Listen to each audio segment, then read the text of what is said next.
Okay, we are live, everyone. I do need to go live over on Instagram as well. At least click the go live button. So that will be very important for today. There it is. Yes, we got it. Okay. It's important for every stream, to be honest. But especially for today, evidently. That's what we're going with, at least. Okay, so we are live everywhere. Looking good. Should be good to go. We got music going. Awesome. Again, I hope that today's stream is reliable and good to go. We're just going to be hanging out tonight. Packs are available over at rartcg.com. I'm going to grab a couple things and I'm going to work on a couple projects while we talk tonight. We can talk through what I'm doing as well. What's up, King Memphis? Good to see you, bro. Hopefully you're doing well. Dude, how have you been, man? Long time no see. We are chilling, by the way. Let me grab the cards I need.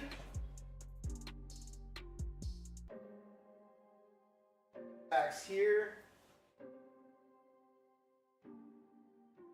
Get some supplies ready. But yeah, King Memphis, what have you been up to, bro? Hopefully you're doing well.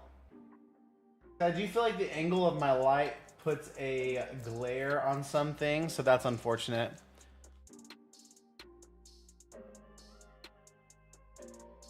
You know, you could always do body doubling when you have stuff to do, like a body double. Can you imagine if I had a body double in? Dude, Lala, how are you doing? What's new with you? Hopefully you've had a good weekend. Today has been a good day for me. I went to the gym, which was great as always. Super. I did deadlifts 2 days ago, and I feel like I'm still sore from my deadlift, so we are making it. But today, we're just going to be kind of going through some Foundations Magic cards.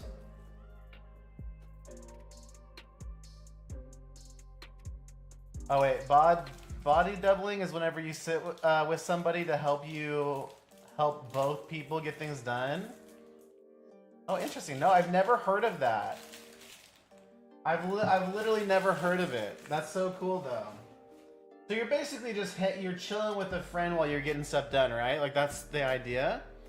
Kind of encouraging both people to be productive.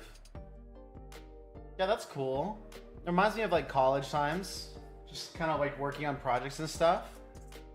Let me know if I'm wrong. But yeah, no, that sounds like a good time. But yeah, hopefully everyone's had a good day. So we're looking at some Magic Foundation cards. These are gonna be listed. We're working with, we got a lot of lands here. Got some tokens back there as well. Okay. So these are all gonna be listed. We're gonna go through them, get them sleeved up, ready to go. If anybody can tell what products these cards are from, you'll get 5 gold stars, which gold stars can't really be used for anything, but it's like bragging rights. Yo, have fun working your yard, Tangle. That sounds like a lot of fun. Sounds like a blast. But yeah, we'll just be hanging out tonight. Saturday night streams are a little bit more chill. I was thinking, I don't know. We're thinking about streams. We're thinking about what to do with them, all that good kind of stuff as well. We do have packs available over at rartcg.com if anybody wants to dive in. But yes, I am going to be sleeving all of these cards, not always individually, but most of them will be sleeved individually. Will be listed on my TCG player in a little bit. Once I get kind of this whole thing ready. I've also got a lot of Commander Final Fantasy decks coming in, and those are going to be listed as well once I can sort through them and everything. But let me know how you guys are doing. 8, 9, 11, 12, 13. Looks like we have 16 common lands. Final Fantasy. Dude, I love Final Fantasy. We talked about this last time. 4, 5, 6, 7, I'm gonna put 8 per sleeve. That's what I like to do. I try not to go over 8 cards per sleeve whenever I can. 5, 6, 7. On TCG Player, I just realized that I can offer expedited shipping on orders. So I'm gonna try that out and see if anybody opts in to use it. So basically for lower end orders, it allows people to basically pay a little bit more or pay more on shipping to essentially guarantee that their order will have tracking and everything. And there's like a 1-day turnaround to get it in the mail and everything. So I kind of like that a lot. You've been looking at Final Fantasy crochet patterns. What kind of like Moogles and stuff? Cactar? What kind of stuff can you crochet? I know it's all over the place. Yo, One Savage, what's up, man? How are you doing, bro? Good to see you over on Instagram. 4, 5, 6, 7, 8.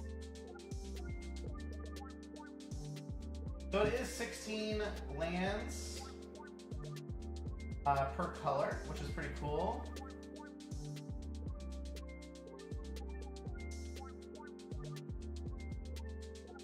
Okay, yeah, go work on a Tonberry. That sounds so cool, actually. That's awesome. So cool. Yeah, we are opening up some packs if anybody wants to dive in. Yo, One Savage, have you been opening any OP11? What is OP12 set to release anytime soon?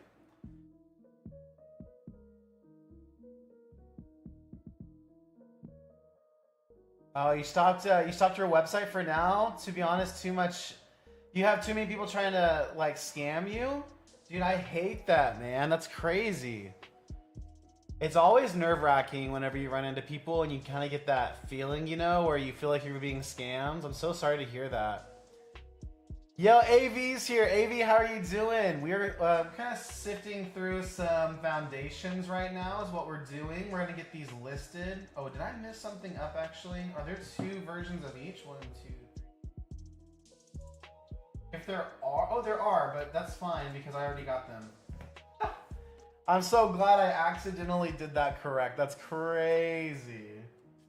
Oh, you're doing good? That's awesome. But yeah, if anybody can tell what product this is from, you get 5 gold stars. 5 gold stars are not really worth anything, but you know what I mean. Bragging rights. There. Yeah, AV, what are you up to today? Anything fun? Yo, Kenny's here. Chineth says, okay, need some advice. You pulled a white Reshiram EX. Did I sell it raw on eBay? Take it to an LGS? So, that's a good question. Let's see what that thing's worth real fast. TCG Player. You pulled the black-white rare version of it? That's sick, dude. That is so crazy. Let me do this real fast. Dang, that thing's going for over $400 right now, dude. Wait. Is that the wrong one? Oh yeah, the Japanese one's going for over 200. That's crazy. Okay. Dude, that is such a sick card. Put it in your collection. I'm just kind of joking with you, bro. It's selling. Okay. So, Chineth, it's selling for like $480 to $490 right now on TCG Player. It's selling a lot, actually. Okay, so here's what I would do, bro. I would sell it on eBay. I would because you're gonna get a better deal selling it yourself. You have to pay the fees, the 15% fees or whatever on eBay, and you have to pay for shipping, obviously. So you gotta put it in a bubble mailer, get it sent out that way. But net you'll probably net close to 83 to 85% money right there. If you take it to an LGS, LGSs are going to offer you anywhere between 50 to 65%. So you do have more of a convenience walking into an LGS. And maybe for trade value, if you don't just want cash, you can trade it in towards other products. Maybe they'll give you a little bit more. But the LGS near me, the guy is very skeptical on buying newer cards like this because the price is so volatile. the price is so crazy volatile that he usually offers way less. Like we're talking closer to 50%. So, dude, I'd be screaming, bro. If I pulled that on stream, you guys have heard me. Like when we pulled the God Pack from 151, I'd just be screaming all the time. I get kind of crazy with it. Yo, congratulations on that sick pull. The card looks amazing, man. I would definitely, if you're looking to, cash out and sell it, I would sell it on eBay raw. Unless you think it's gradable, you could go for a grade play. I've never really done grading though, so I'm not the person to ask about that. AV says I messaged. I'm gonna call you Techie from now, since I know that that's like a name you go by. Techie says I messaged that dude while we were talking the other day, and he didn't respond for a few hours, and told me he ended up just splitting up his collection and selling all the rares and mythics. Ah, that stinks. Dang. So if okay, that's so weird. So he split it up. I mean, more power to him. It's his collection. He can sell it however he wants. It's just so interesting. He was so set on selling it all together, and then now he like split it up. But he probably realized he could sell the rares and mythics faster. So that makes sense. But it does sound like maybe, well, if you don't get rares or mythics, like some uncommon cards can be worth some money, but you're really looking at bulk prices there. So nowhere near probably what we were talking about. Yeah. I mean, Techie, he probably, it sounded like he was very particular. So maybe someone did come through with a really nice offer, And maybe they were able to see like more like specific mythics and stuff that he had. Because maybe he was sitting on some really nice stuff. It's just hard to know whenever you can't see it.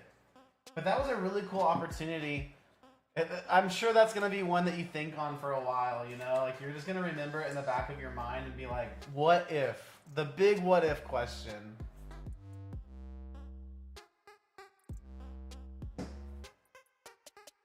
But that's okay. Like that happens all the time. Like when you start selling, there's opportunities to buy.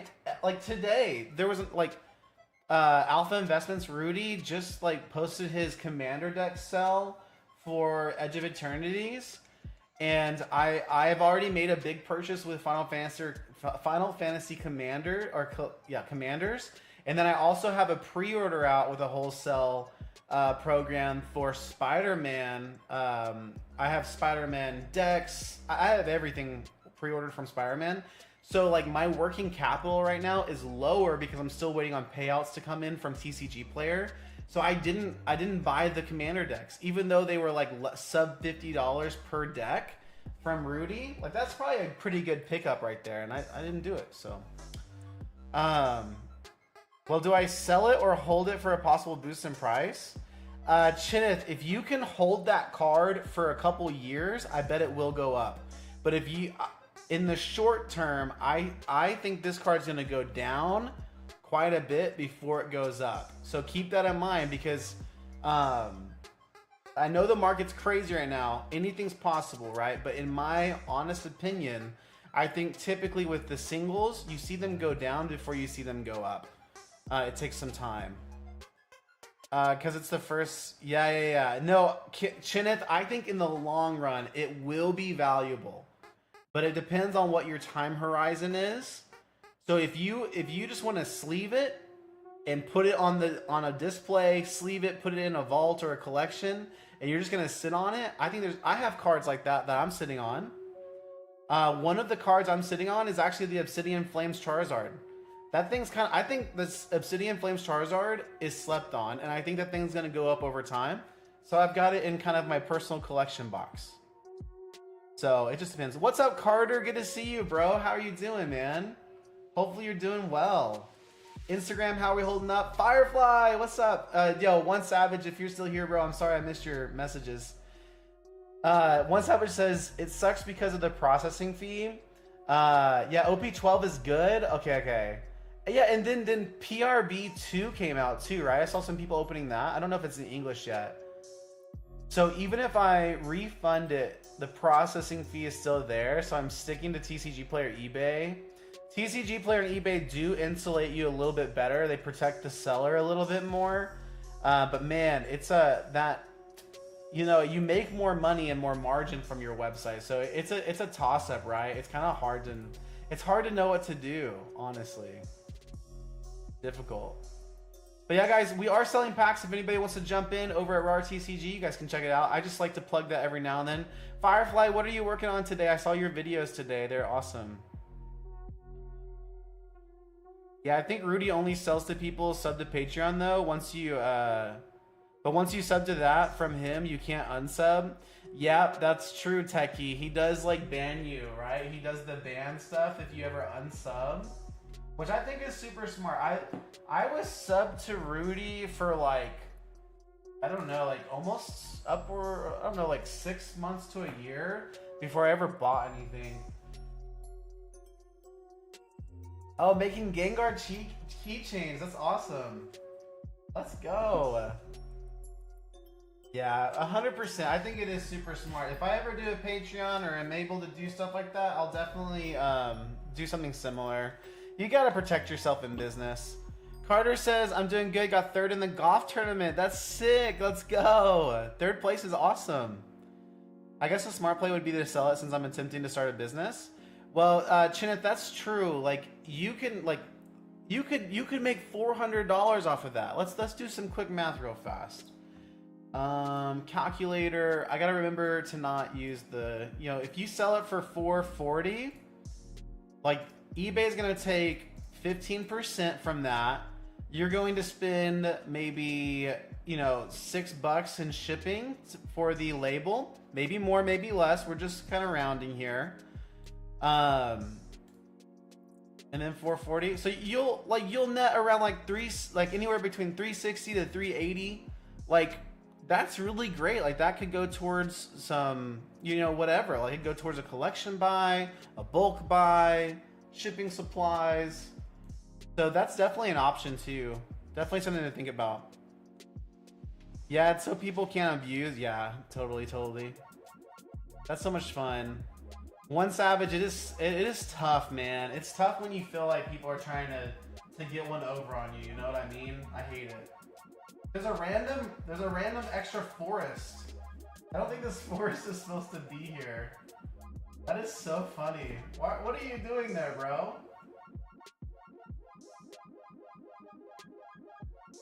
And like right now, guys, what I'm doing is I'm sorting through some foundations, and what I'm gonna do is I like to, like for my active inventory, I like for the same cards, like up to 8 cards in a sleeve. And I like to alphabetize them and get them into my inventory 5-row boxes. The sleeves are a little bit extra time. Some people don't do the sleeves, but whenever I'm sifting through and fulfilling orders, the sleeves actually help me kind of get through the cards faster. So I like it. It may not be for everyone though. Some people just don't sleeve the cards. It probably saves some time here and there if you do that. Are these two? Oh. That's the one thing about double-sided tokens. Even though the front side is the same, the token on the back side could be totally different, and it counts as a separate listing. So gotta watch for those. I love Magic the Gathering tokens. Like, I just think it's so cool that you could, like, theme your deck around something like angels or zombies. And then you just have a ton of zombie tokens. And there's different versions of them depending on what set you're getting them from. You have a little, like, undead army. I think that's so sick. Firefly says, I think posting once or twice a day really helps. Last night, my followers jumped. Yes, all it takes is one video. All it takes is one video to get some views, and you'll see your follower count starts jumping. So sick. Yeah, I think I'm getting close to 1,800 followers on TikTok, which is really exciting for me.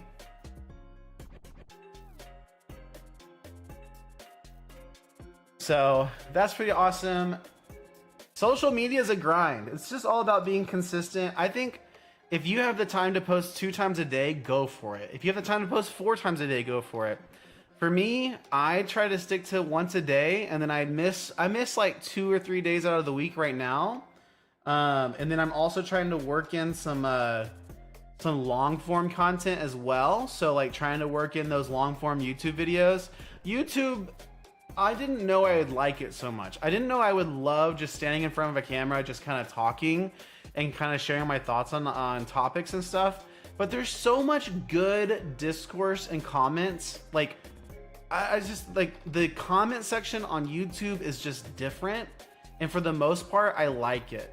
On TikTok, Instagram, YouTube Shorts, the comments are a lot shorter. It's more just a little short back and forth. They're still very encouraging. Yes, you get the occasional troll, but like on YouTube, like there's more like a discussion based kind of like, I don't know. I feel like the comments are a little bit deeper.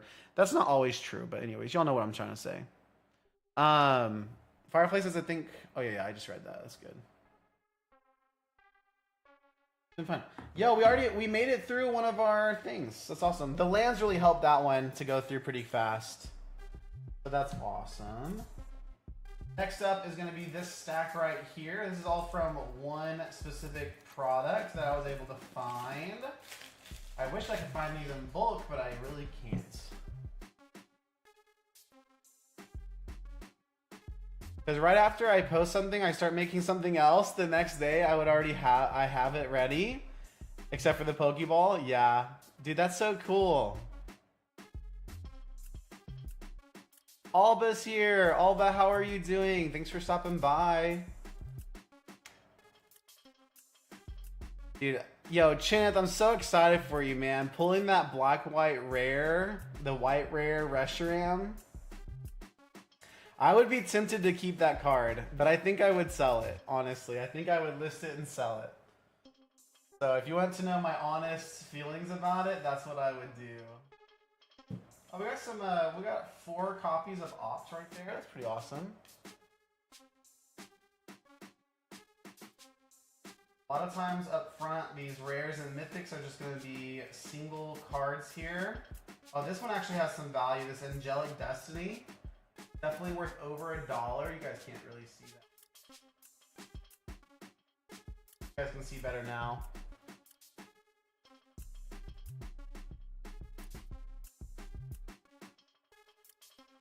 We'll just get all of these sleeves, and then they're gonna be alphabetized as well. I've got a really big stack of foundation cards that will need to go through the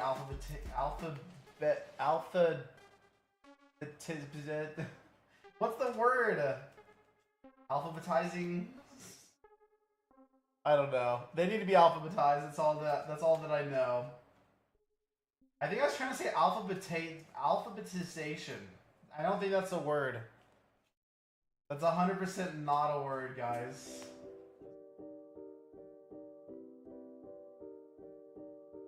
I've had a couple of these foundations boxes that I found before, and they sell really, really nice, which is really cool.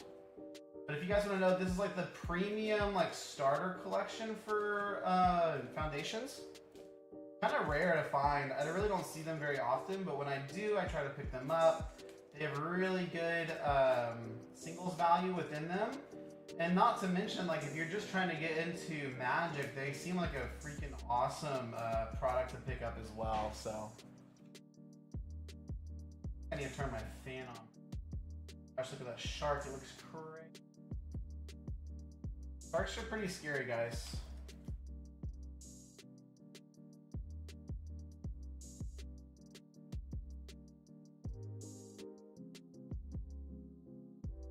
But yeah, guys, just know, like, Chineth had a really good call out for like selling cards. Like, is it better to sell cards on eBay, or would it be better to sell them to an LGS?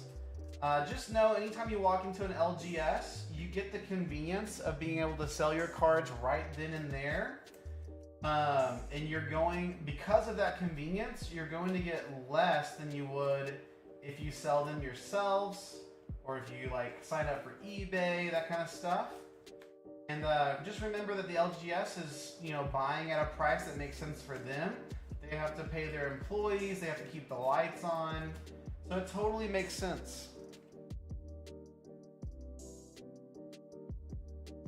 Oh no, no dude, Chan, no worries at all, dude. Hope you all have a good dinner.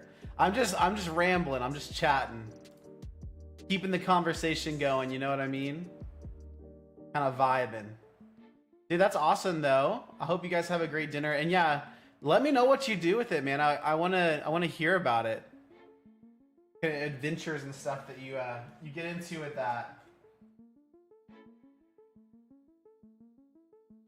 Because I think like 300 bucks, 300 to 400 bucks is definitely enough to get a really nice amount of bulk. It's enough to maybe get a small end collection, all that kind of stuff as well. But it's 100% in the back of my mind to keep it and sit on it for the future. Yes. That is always like when you're looking to be a seller, that is the struggle. I think especially for being in TCGs, is because the business mind, like I think everyone has like a business mind, a collector's mind, an investor kind of perspective. Perspective's a better word. You know, we have an investor perspective, buyer perspective, and a seller's perspective. And all of those things kind of, they fight against each other sometimes, and it's totally normal for that to happen.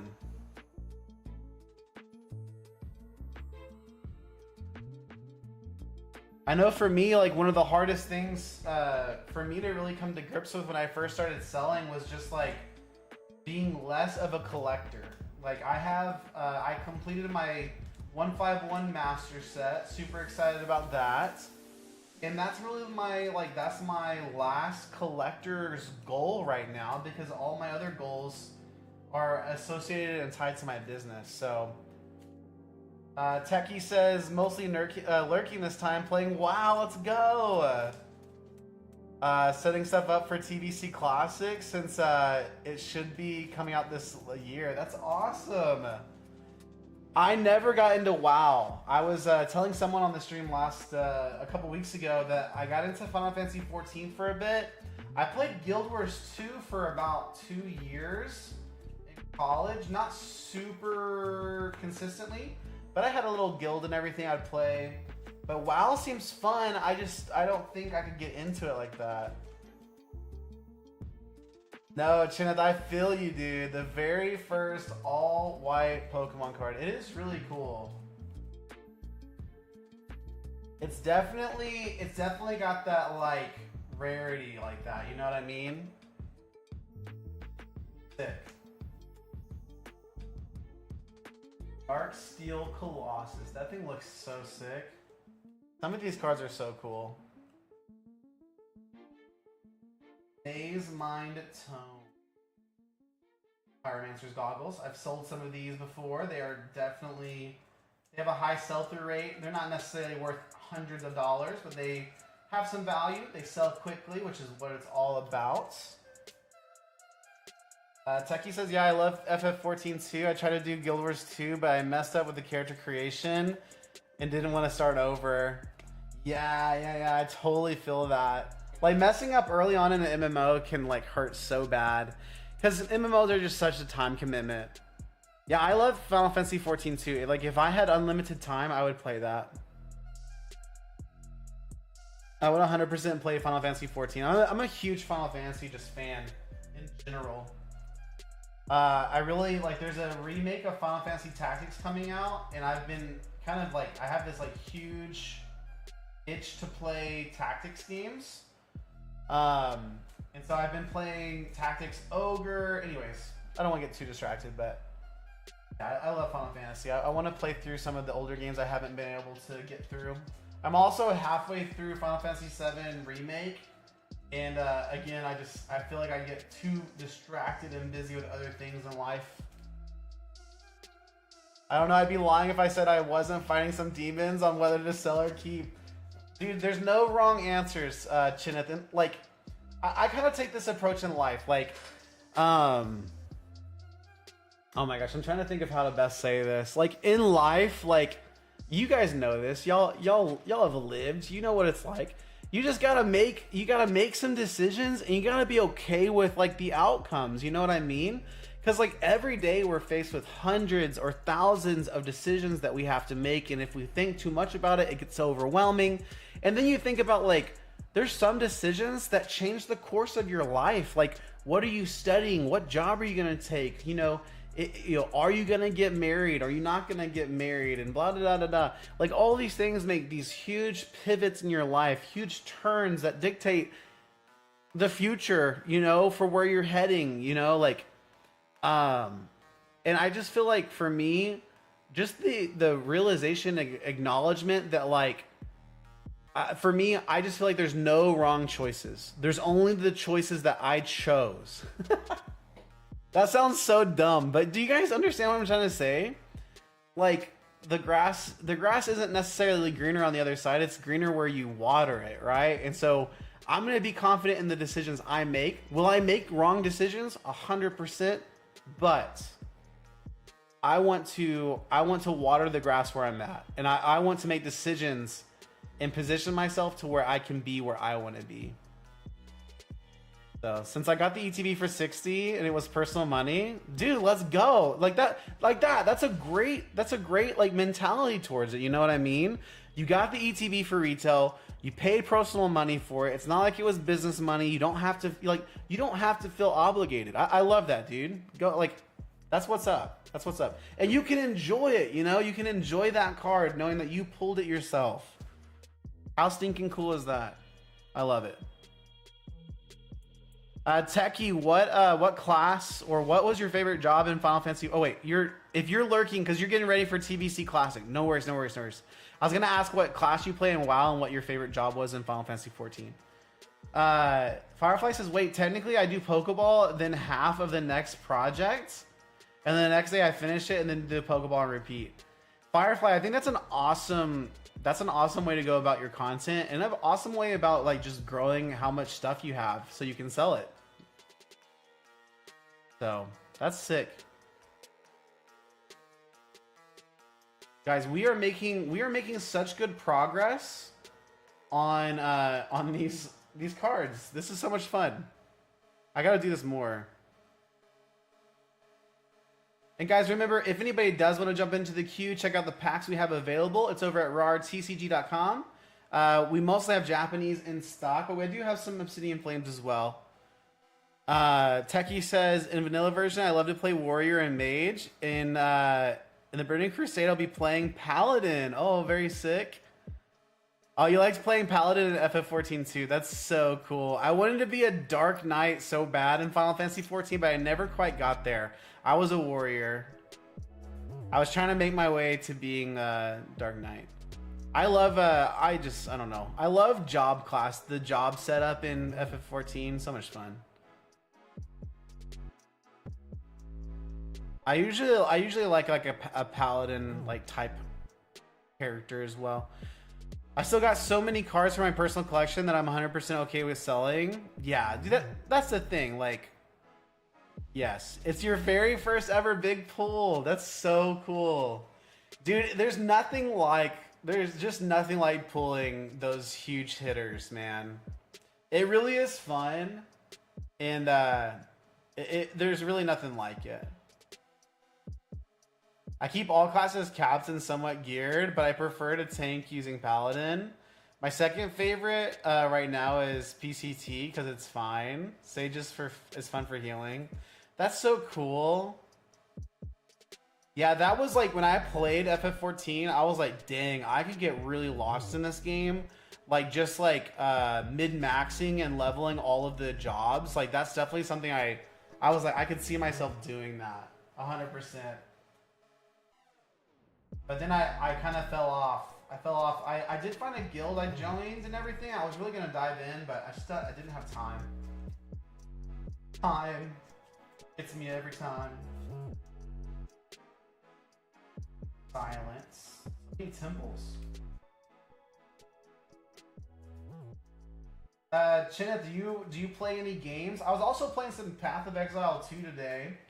I was having fun with that one. The game's still in development, so not everything's out, but I really do have a soft spot for ARPGs like Diablo, Path of Exile, stuff like that. Yeah, maybe one day. That's true. Can't give up all hope here. Bloodfeld Caves.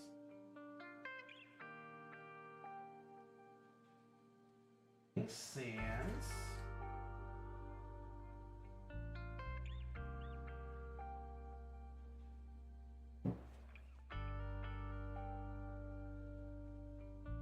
And then I've been playing League of Legends for a long time.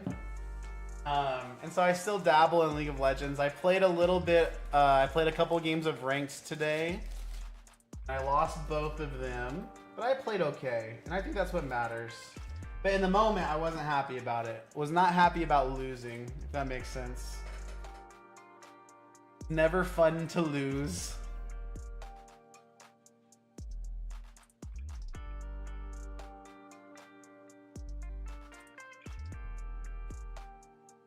Chin says, I play... Oh, you play Retail WoW, let's go. I keep getting ads for Retail WoW. Like, all over YouTube, I'm getting ads all the time for Retail WoW. I've never jumped into it, but WoW looks like a lot of fun. But not sure how much I'll have time to invest since work is picking up and trying to start a business. That's true. It does take away some of that time. Oh, you built your first computer. Let's go, dude. Building PCs is so much fun. Techie says I hate League of Legends. Oh, I hope you don't think less of me since I play it. You know, like the community is just toxic if you aren't a god at playing the game right. That's so true. That's so true. They're definitely like, the community definitely gatekeeps you a little bit. It's not really fair because the game has such a big learning curve. I think that's one of the downfalls of League of Legends. Like, it's a huge game, but it's not casual friendly, and there's not enough ways for new people to really get integrated with the game. But I've been playing for over 10 years, ever since I was in college, so I'm very integrated in it. And I love Arcane, I love all the characters and everything, so it's always fun.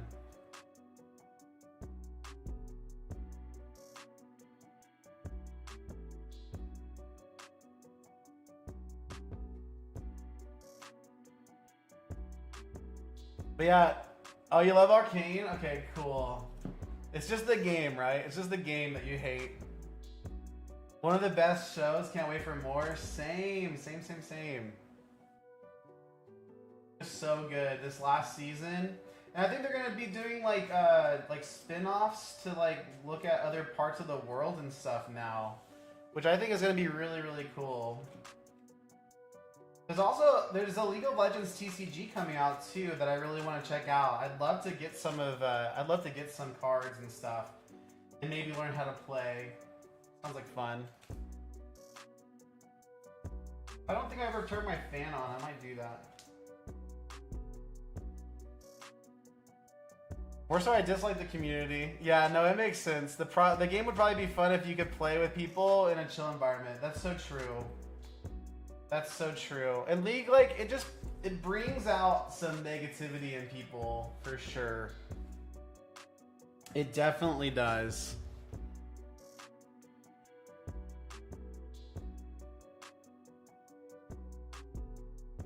You just made me think Magic the Gathering should take up Arcane as a card set. That would maybe be a bang. That would be so cool. They should do a secret layer drop or something. Honestly, I would love a Final Fantasy Universes Beyond. Yo, what's up, Daniel? Daniel says, yo, what's up, Matt? Not too much, Daniel. How are you doing, bro? Sterling is here. Sterling says, sick play, Matt. Where's that from? This is from the SPC of Prismatic Evolutions. So it's the Eevee box, the big Eevee box. But yeah, if you can find one, I definitely encourage you. But the difficult part about the SPC is you don't want to open it because it's worth so much. So I only found one SPC so far, and I opened it with the fam, so it was fun. But yeah, I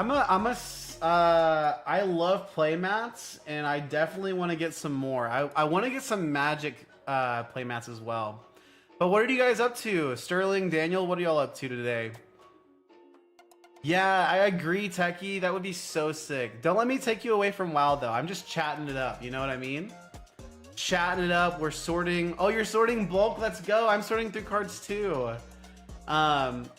This is guys, this is a rip and ship. So guys, if you ever want to jump in, open up some Japanese packs, check out the packs I have available. They're over at Raw TCG, but you don't have to. We also chat about TCGs. We chat about video games. You can ask me business-based questions if you watch my content, all that kind of stuff.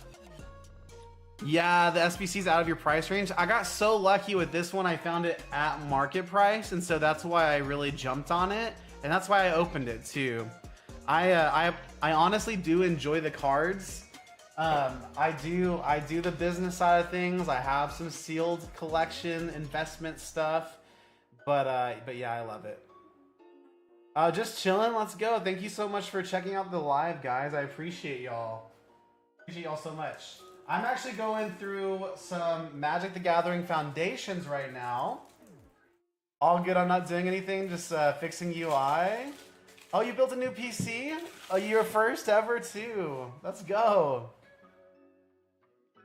Techie says, I'm resetting everything up for each version of the game. That's so sick. And then got a little prep list for TBC. I hear that WoW Classic is so much fun. Like, people are really into it.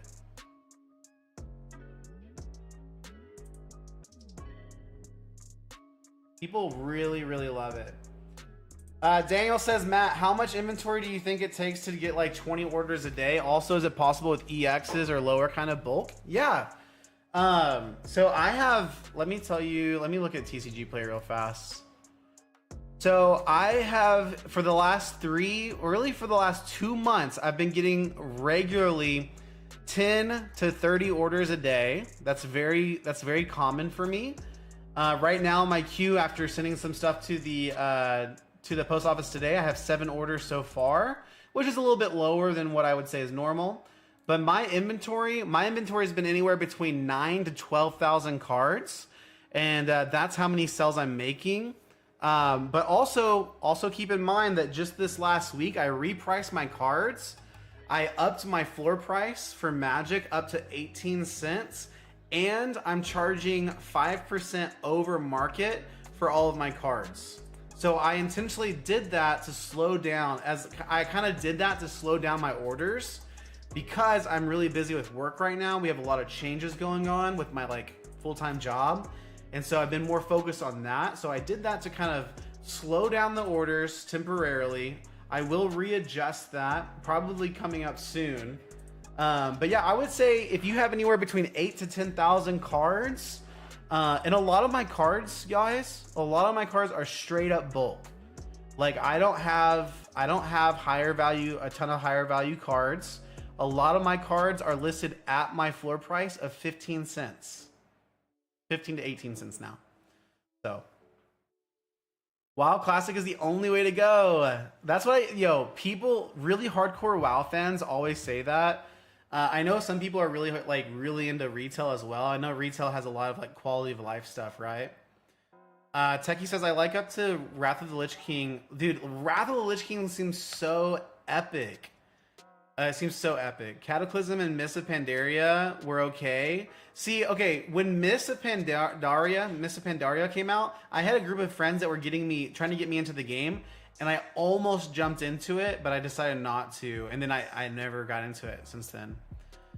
Sterling says 15. Yeah, I have a 15 cent floor price for Pokemon. I actually need to revamp my Pokemon inventory. I've been a little bit more focused on Magic lately. It's kind of it's been what's more. I can get Magic product a lot easier. Let's say that I can get Magic product and singles and cards in bulk way easier than Pokemon right now. But I do have about 20,000 Pokemon cards that I need to sort and get listed, all that kind of stuff. So, but it's been fun. Oh, you're sitting at 4K inventory. Very nice. Sterling, how many orders are you kind of averaging each day? And what kind of cards are you listing? Are you listing mostly bulk? Anything like that? Daniel says, gotcha. Pokemon is the only thing I have. About 10. Okay, you have about 10K in inventory. I feel like it's only when I have higher value bulk, like Night Stretchers, Monkey Dories. Does the other stuff actually sell? It does, but it sells slower, to be honest. So you have about the same size inventory that I do. Do you use a floor price or anything like that, Daniel? And then like also I'd be curious to see what you charge in shipping as well. I think certain sets of bulk sell better than others. Like 151 bulk will sell better than Twilight Masquerade and things like that. But you're absolutely right. Like those higher value, higher sought after cards like Night Stretcher, 100% those things are gonna sell so fast. But yeah, I still get orders. I still regularly get orders for Pokemon bulk. And what else do I get orders for? I also sell Japanese Pokemon bulk too. So Techie says for local, I feel like it's very hard. Oh, like locally, it's very hard to get Magic the Gathering compared to Pokemon. Oh, that's so interesting. In general, if you look into purchasing out of state and just paying shipping through, there's a ton of Magic the Gathering bulk sellers. Yeah. Unfortunately, most people sort out everything. Yeah, that's the thing about that's the big thing about buying Magic the Gathering bulk is Magic the Gathering collectors and players. They are super on top of things. They are super on top of the playable cards, and they're just looking to offload the true bulk cards, which is great for people playing Pauper and stuff. But it does make it harder to turn a profit for any bulk resellers and stuff like that. You're 100% right. Daniel says 25-cent floor price, 10% over market, and free shipping. But yes, it's been slower, especially the higher sells. Yeah, Daniel, I can totally see that. So like with me having a 15-cent floor, it probably and only 5% over market, it probably means that maybe I'm catching a couple more sales than you are, if that makes sense. I think a 25-cent floor price is awesome. I think I might move to 25 cents whenever maybe when I get to 20,000 in inventory. I think it's going to depend on how deep my inventory is. That's kind of where I don't know, I can't talk. I've been kind of testing my floor price a lot. Guys, I don't know what just happened with my voice right there. I could not get through that sentence. I've really been testing it, and what I've seen is as my inventory gets deeper, I can kind of have more agency in what my floor price is and all of that too. Sterling sells mostly bulk, some Wizards of the Coast bulk. That's awesome, but I have it priced a bit higher. I found that completing common, uncommon sets generally sells a bit higher for a bit better margin. That's true, but it takes the extra time. That's right, yeah.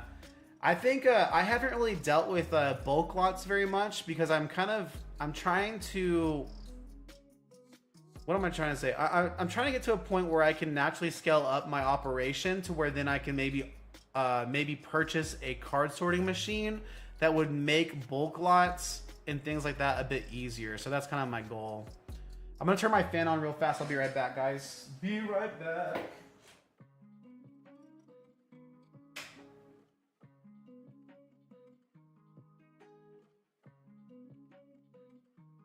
Okay, guys, I'm back. Yo, One Savage says, yeah, same here. Not too much, not that much Magic the Gathering here too. Dang. See, I've had so much better luck with Magic lately. I'm so sorry, guys. It's crazy how where you live can make all the difference. I do have about 30 to 40k bulk to sort still. Though, so I'll let you know how it goes in like a month from now. Yeah. I totally feel that. Techie says, have you just been doing full-on bulk selling, like only cards at a couple dollars or less? No, I do a little bit of everything. So I typically only have higher value cards whenever I buy collections, or in whenever I'm doing like wholesale like Magic the Gathering purchases and I'm breaking down and selling singles. That's whenever I have more of a spread in terms of the range of prices. But a couple months ago, I bought a $1,000 Pokemon collection that had a lot of mid to high range like trainers from Sword and Shield. I sold through those super fast. I mean, look, when you have higher value cards, they sell so fast if they're in demand. And then you get some cards. Actually, let me check my inventory real fast. There are certain cards that have high value but low sell-through rates, and it's crazy. Let me see if I have any.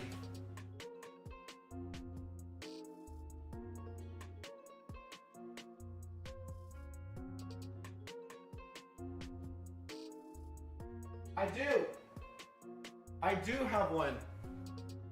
Firefly says, I don't think I've ever seen Magic the Gathering, but I don't really know Magic the Gathering very well. Yeah, Lorcana counts too. I don't ever see Lorcana either. It's pretty rare. So this card right here is the Cake Eevee. It's the Japanese version. Let me see if I get that in So this thing comes in the set, the Terrastal Festival set. Sorry, I can't think. But this thing like has pretty good value. I think it's still over $20. But this thing does not sell very often. So it has been chilling. This thing has been chilling in my inventory for a long time. Like a month. But sometimes you have higher value cards with low sell-through rates. So you gotta watch out. Daniel says, do you dabble in grading? I want to make some grading plays, but I haven't yet. So no. I want to, but like I probably want to use PSA because it has the best sell-through rates. But right now the turnaround times are so crazy long that I haven't committed to sending anything in. I have some speculative promos, like Cosmo Hollow promos from 151, like I think it's the Costco bundle that came with all the starters and Pikachu. I have like a large amount of those in speculation that I kind of want to pull out the best ones, send those to grade, see if I can get any 10s in them. But I haven't been able to do that yet.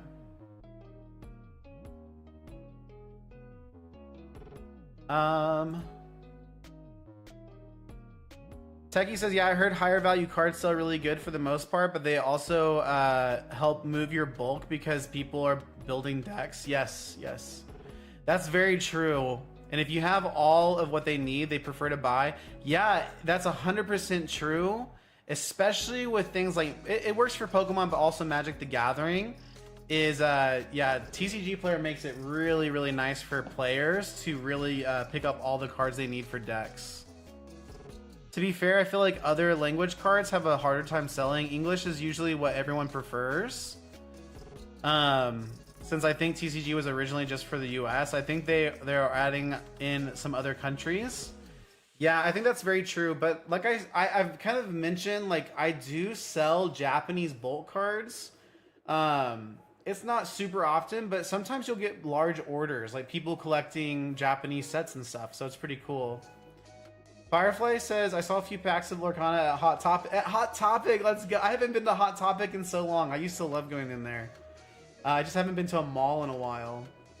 I have no idea why they have those. Dude, almost every store has TCG packs now. It's crazy. Man. Oh, they're back down to 45 business days. Oh, really? Okay, see, I don't even follow it, man. But yours have come back faster than what they said. Okay, dude, that makes me excited. I'll have to... Okay, so I've deployed a lot of capital, like, going into August. I was telling Techie this earlier, like, I've pre-ordered Spider-Man, Magic the Gathering, like a case of play boxes, a lot of stuff. So I pre-ordered that. I just picked up a lot, like 18 commander decks for Final Fantasy. I've got a lot of stuff going on and a lot of capital deployed that I need to get listed and start churning through. But once I kind of get through that hump, I'm definitely gonna maybe look at grading because I want to learn it, you know, like I want to really get through it. But to do that, I really need to set up. I have an eBay. I just need to set it up and start selling on there too, which wouldn't be bad. It wouldn't be bad. Chinna says, I've just seen gas stations selling Black Bolt and White Flare. Yeah, there's a gas station like literally down the road that has Pokemon cards. It's crazy. They always have a booster box out. It's so funny. Techie says, I opted to skip Edge of Eternities and Spider-Man just because I knew I definitely want... Yo, Avatar looks so sick. And that's the other thing is I want to get all my new product listed so then I can have capital on hand to pre-order and get Avatar. You know what I mean? Avatar looks absolutely sick. I think I like Final Fantasy more than Avatar, but Avatar's got me really excited too. Debating if I drop my money into the Jumpstart if it's like Foundations. Dude, that's what I'm saying. Like, Foundations is an awesome product, and I hope it is. I hope it is good.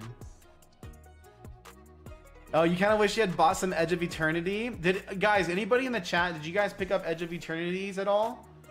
I am thinking about trying to pick up a case of play boxes from Rudy whenever he has a sale, which I think is tomorrow, or maybe next week. So that's on my list.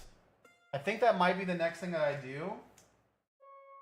But honestly, it's just such a gamble. Like, with Magic sets, like, older sets have a really well-established EV, estimated value, while these newer sets, like, I think Final Fantasy was kind of a outlier, but these newer sets can, like, you could run into a situation where the EV is really low. I don't know. A little bit nervous about that, but it's really, I think Rudy's gonna have a really good price on him, so.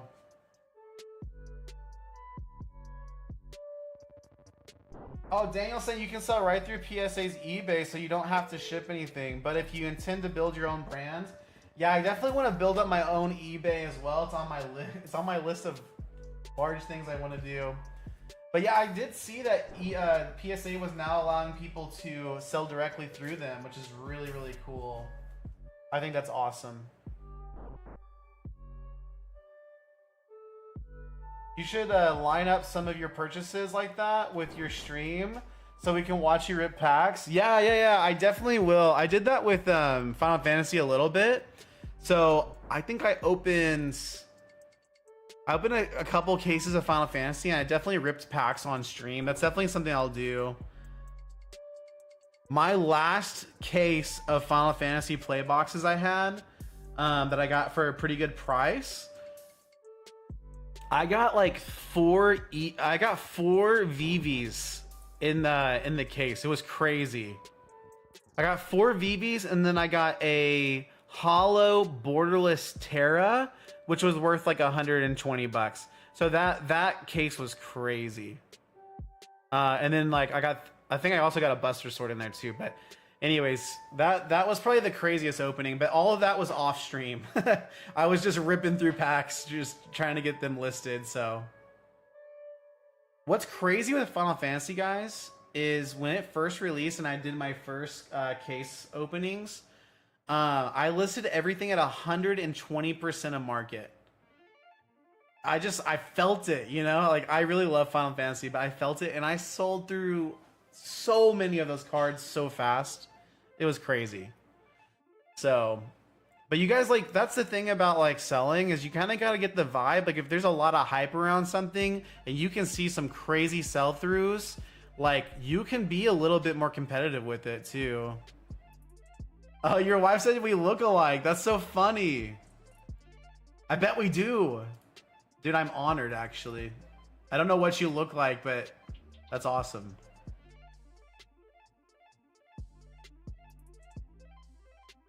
Somebody yesterday came in the YouTube and said I look like Queso. If you know who Queso is, he's a streamer. I thought that was very kind. I'm still sitting on 3 collector's packs. Yo, you should sit on those for a while, bro. Those are good investments too. What did you buy them at, bro? I should have... Dude, I walked into GameStop when Final Fantasy released, and they had like $45 collector packs out. I should have bought some. But I have no collector's Final Fantasy stuff. Honestly, I love Final Fantasy so much. I want to collect this set, and I want to have one of every sealed product. But that could be long-term goals for me. After I get like really really wealthy or something. It's not gonna happen right now. Ain't nobody got time for that. $45 a pack, dude. Those things are worth like over 100 right now, right? That's crazy. That's so funny. Those are some good purchases. Did you open any? I've heard that opening Final Fantasy collectors is super fun. Just opening the play boosters was a blast, to be honest. It was so much fun. Firefly says, buy packs for yourself and open on stream. It would be fun to watch. I do that sometimes. The only issue is just like buying packs within reason, you know?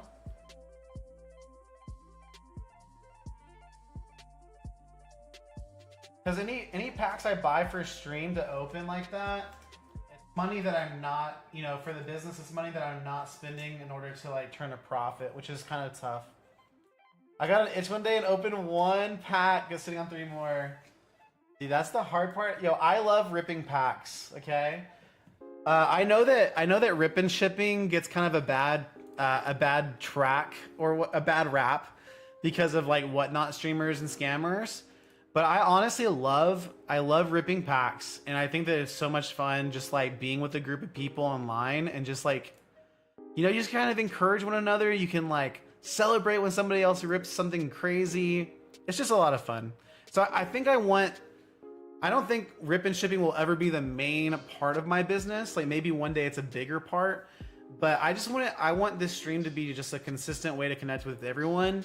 And then like having the packs on the side, you know, I think I said that yesterday too, but it's super fun. Like some nights we are really busy ripping packs, and then other nights we're just chilling.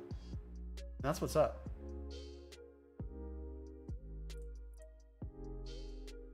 Did you get anything good out of your pack that you opened? You love ripping packs too? I still buy ETVs and stuff. Yeah, I honestly I like buying product to open with the family too when I can. It's just so difficult, and I don't have time. I don't have time to sit in line for hours, you know? Like it's just, I wish I did. But I never catch restocks or anything like that, so what it is.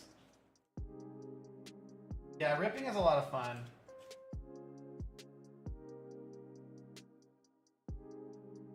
Three vengeful blood witches.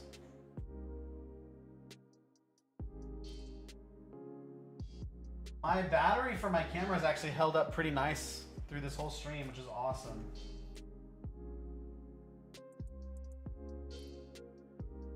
I should be able to get these foundation cards listed tomorrow, it looks like. Making really good progress right now, which is absolutely awesome. Kenneth, what's your favorite set to open? Actually, everyone that's listening, if you guys have a favorite Pokemon Magic set, like what's your favorite opening experience that you've had? For me, it's probably definitely 151. It's what got me back into collecting and everything. So anytime I get to open 151 packs, it's always a blast. It's just such a joy. Nothing crazy, but you got the Borderless and the Dane. Let's go. Dude, Chineth, you know how we were talking about like putting the Reshiram in the vault? I actually did that with a couple of my hits from Final Fantasy. I have a Borderless Lightning, and I have a Borderless Tifa that I put away. I just stashed them. I had them listed for like 3 days. They were all listed above market, but they didn't sell, and I was like, I gotta put them away. I love Final Fantasy 13, love Final Fantasy 7, so. Firefly says favorite packs to rip are Crown Zenith or 151, since those are the most recent packs. Crown Zenith is so much fun. Yo, Misty's here. Misty, how are you doing? I'd say White Flare. Yeah, no joke. No joke. That makes sense. That makes sense.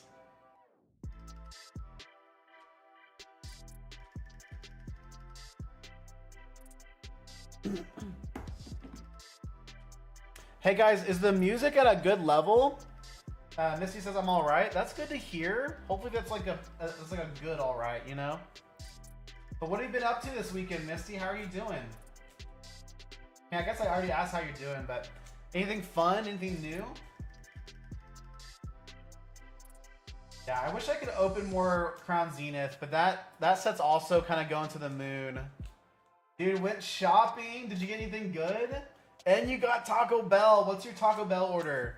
Guys, I low-key love Taco Bell. I haven't had Taco Bell in I don't know, like 3 or 4 months. It's a long time for me, okay? It's a long time. I actually love Taco Bell. That was my first job, guys. I don't know if you guys know that, but my first job when I was 16 was Taco Bell. It sucked, but I still love the food, so. I got so many personal collection cards for Magic the Gathering as well. Played and collected way more Magic than Pokemon. That's so cool. I play online. I play on Magic the Gathering Arena. And I play like this white aggro deck. It's an angel deck. But I have a lot of fun with it.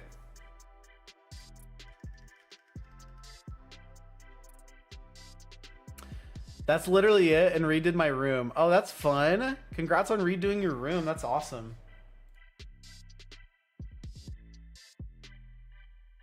Sometimes it feels nice to like restructure things and redo things. I might have to change my battery out on my camera soon. It looks like it's getting low. I got a sweet Chipotle barbecue crispy chicken burrito. That is a mouthful. That sounds like a Taco Bell thing. A sweet Chipotle barbecue crispy chicken burrito. I'd eat that. Although I'm not a big fan of barbecue flavor. I'm not a big fan of barbecue sauce, and I'm not a big fan of like barbecue like chips and stuff. But I'm sure it was good. Oh, it was kind of mid. I mean, what? Okay, what are we expecting from Taco Bell though? Was it mid for Taco Bell? Because we gotta get our expectations right here. This is planning to get a collector booster box of Spider-Man. Not sure if I open it or keep it sealed. I might have an opportunity to pick up a collector box of Spider-Man as well. I was thinking about it. I will likely keep it sealed, and if they run up high like Final Fantasy did, I'll sell it.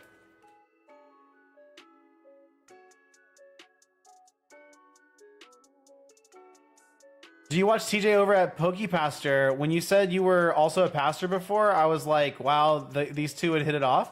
Yes, I do. I watch PokePastor. I watch basically all of his videos. I think he does a really amazing job. He's so good at posting too. Like I wish I was as consistent with posting as he was. He posts like sometimes multiple long form videos a day. It's awesome. No, TJ's really cool. I've gotten to chat with him a little bit in stream and just in comments and stuff. Seems awesome. Have fun, Misty. Thanks for stopping by and saying hi. I appreciate you. Yeah, I was a pastor for like over 10 years, and then now I work at a tech company and I sell Pokemon cards. We should do a collab. That would be fun. It'd be fun to see what we could do together. Talk bulk or something. I know that he also sells a lot of collections and stuff, which I think is awesome. Now I don't think I've done any collabs with content creators, but I'd love to do that kind of stuff. That would be fun. I think I saw him do a collab like stream with Jim Mintz. I forget that guy's name, but I like that live as well.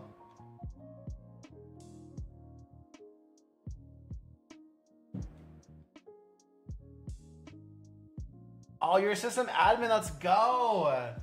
Daniel, I work in ad tech, so I work at like a DSP company, so demand side platform. I'm not a developer or anything like that. I just work in I'm like a manager of our clientele and stuff. But working at a tech company is really sweet. It's really, really cool.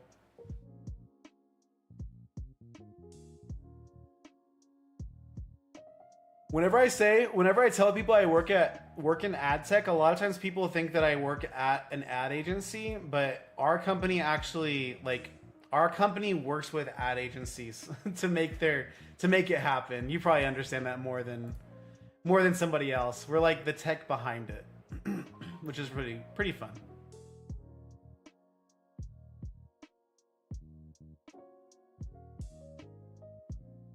Yeah, I love work from home. I get to sort and work my full-time job. That's sick, dude.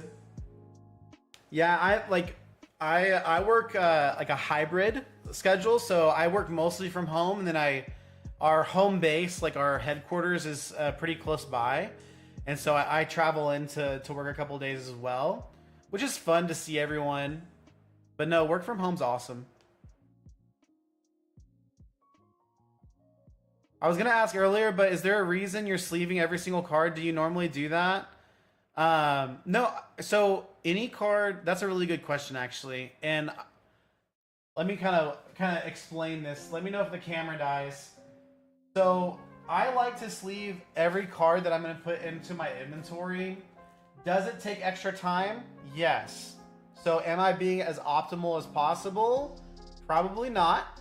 But for me, in my 5-row boxes, whenever I'm sorting through cards, it helps me to just sort through the top loaders like this. And I'll put anywhere up from like 4 to 8 cards per sleeve. And so for me, it just helps whenever I'm fulfilling orders. I feel like it helps me save time on that side of things to have them all sleeved versus just trying to like pin through a list of cards, a stack of cards without sleeves. So I do sleeve every card, but if it's like duplicates, I'll sleeve up to 8 of them per sleeve. I hope that makes sense. Let me know if that makes sense, or if it doesn't, I can try to explain it in a different way. Yeah, it's fun. It's fun being in office and being able to be around people for sure. But I know, like, I watch, I think it's Mason from Cardinal Gaming. He's really awesome. I think Gaming Vitamins even mentions him in some of his videos. But Mason doesn't sleeve his cards. He just, like, stacks them all like that. And then kind of, like, I guess his team goes through and finds them that way. But yeah, I've never seen anybody do it this way either, to be honest. I use a lot of penny sleeves, like, but I reuse them too. So it's not like the penny sleeves are going to waste. If that makes sense. Yeah, I do this method for all cards. If I have high value cards, I have a separate location for my higher value cards, and I put them in top loaders, and that's how I sort through them. But yeah, like here's 4 elves right here. Like all of these will go into one sleeve. And I feel like it just helps me with my inventory management to know that, like, if I sell an elf, it's in this sleeve. So that's what I do. But again, like, is it the most efficient? Probably not, because I could just be alphabetizing right now. So it adds an extra step in my process.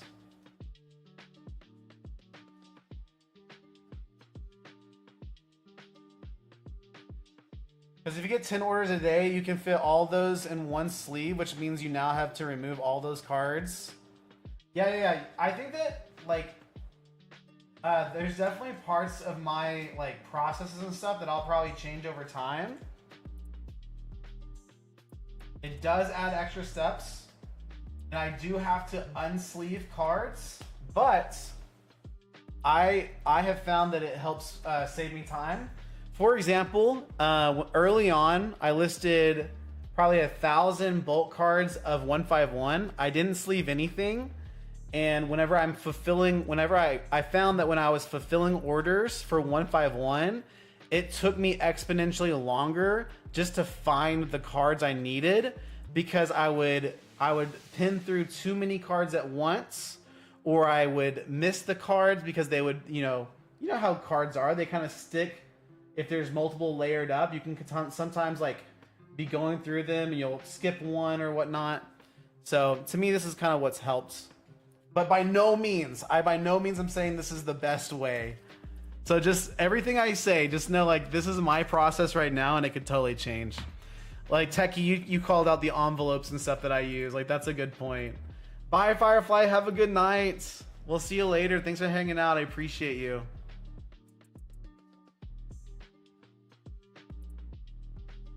How are you putting them into your 5-row boxes? I feel like having a divider for the set name and mini dividers for A through ABC, and having them sort of like that would be enough. So I have dividers for each set. So I like let's take Final Fantasy for example. So I have the main Final Fantasy set in a specific area, or like 2 rows of my 5 row, and then I have a separate dividers for Through the Ages as well. So I have a divider separating out the main set from Through the Ages, and then I have a divider separating out all of the Commander set as well. So that's like 3 different sections for Final Fantasy as a set. But I don't right now. I do not use dividers for A through like ABCs for sets, which is also one of the reasons why I sleeve them like this, because I feel like it helps me. So, but yeah, I think if you have enough dividers to do like the different, if you have enough dividers to do the different letters, like I think that's a great option too. That's it, guys. We got through all those cards. It's awesome.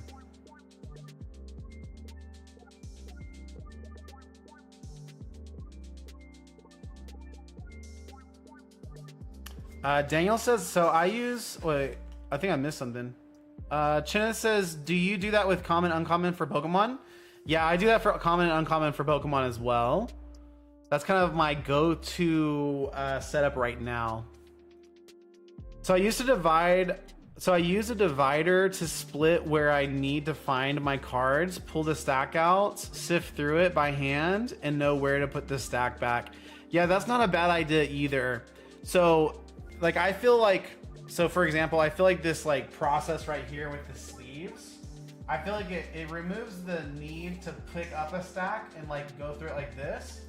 I literally can just like quickly sift through them and find exactly what I need just by like flipping through the top of the sleeve. So no, but Daniel, that sounds like an awesome process. I love hearing how different people do things, honestly. Pretty awesome.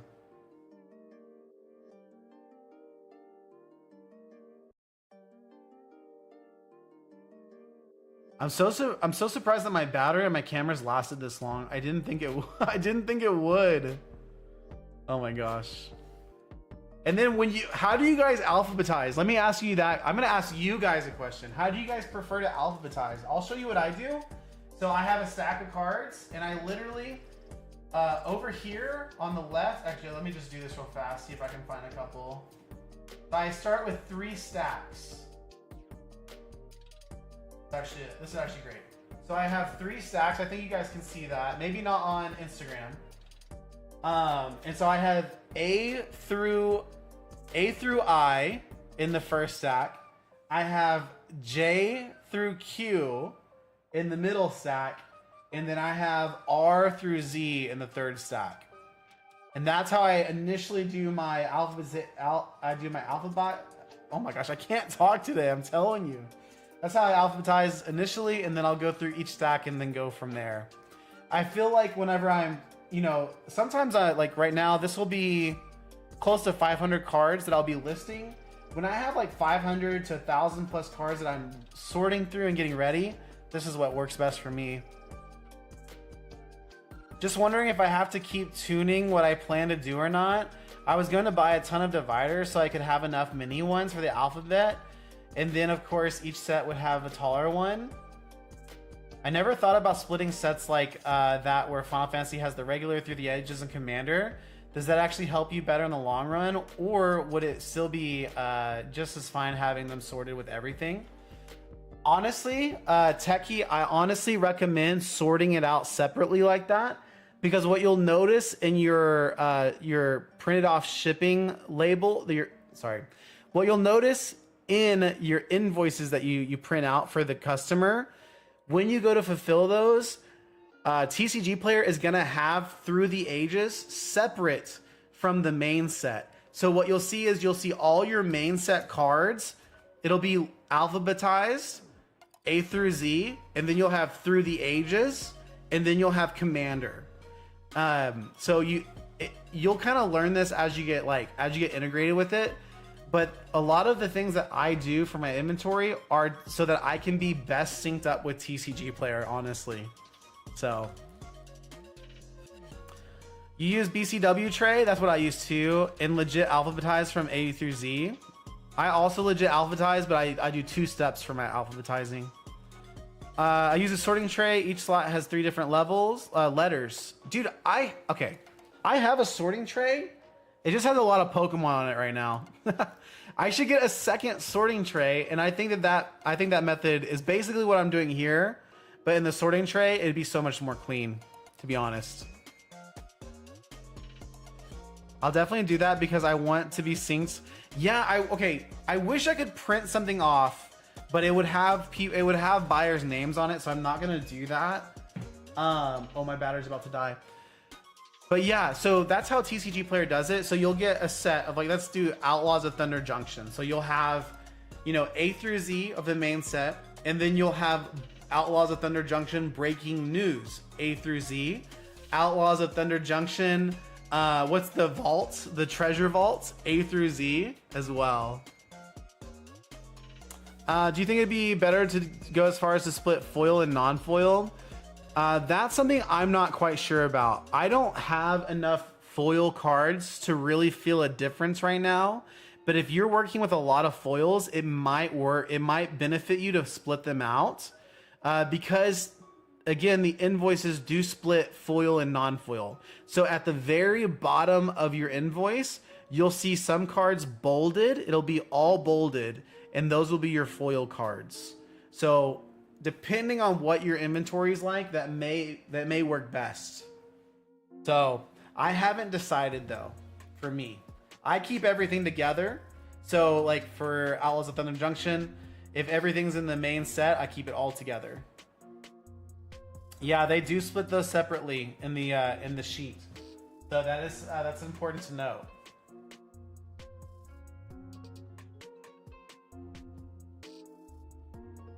Yeah, I need to get another sorting tray though.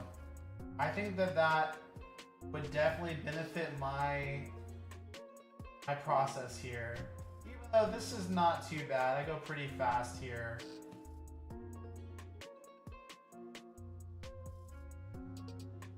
But the stacks are not clean. You know what I mean? The sorting tray, everything would be so clean.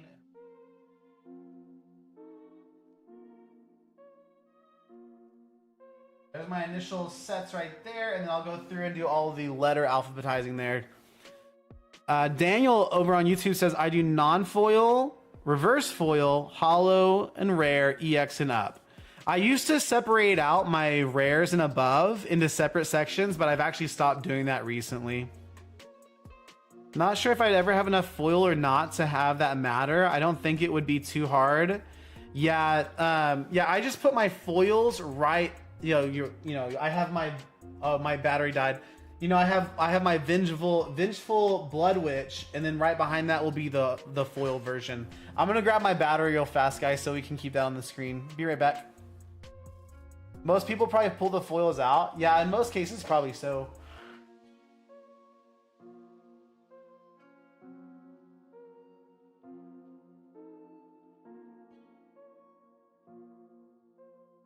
Again, it is so difficult to change my battery with this new setup. Start getting it.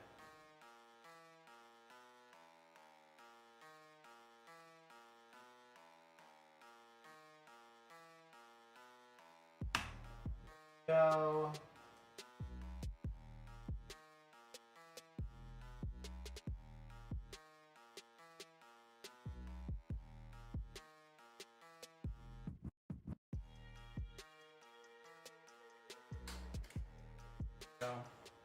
Got it.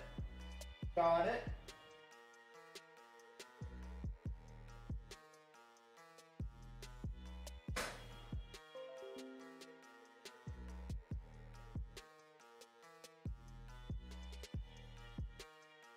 I have to move my camera so the angle always changes slightly whenever I do that.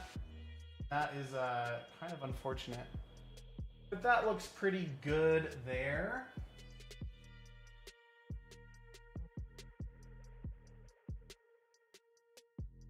Honestly, I heard back in the day, Magic foils and non-foils used to have a pretty large price difference. But I think with like the new wave of Magic with collector boosters and everything, I don't think that's the case anymore. Is my camera not on?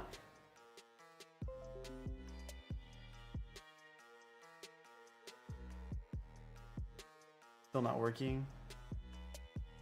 There it goes. Yeah, that works. There's a big glare over here on this stack. It's probably the angle my camera's at or my light's at, so I apologize for that. I'm learning. We're learning and getting better.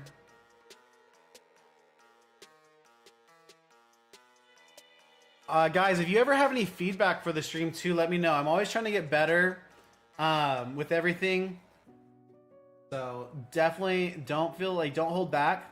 I won't always like some feedback I'll listen to but may not be able to act on, and other feedback maybe I'll be able to act on it and improve something. So you just never know. Are these real fast?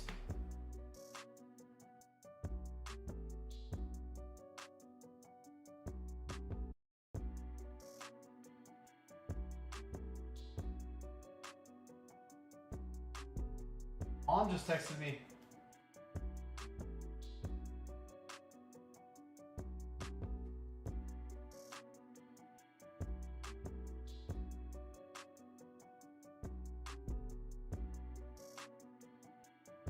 The only downside is whenever you have a lot of cards that you just have to kind of stacks with, which is fine.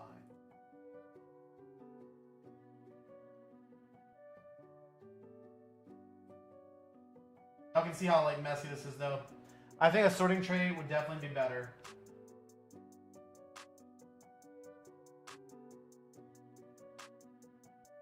But when I'm like in the zone and I'm listening to a podcast or a video or something, this goes by so fast, it's crazy.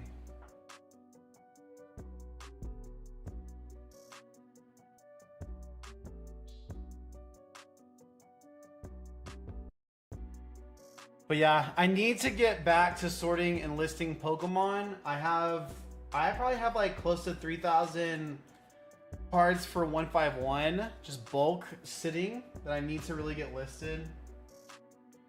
I'm also going to be picking up some more bulk soon too from actually a friend, a collector that is looking to free up some space too.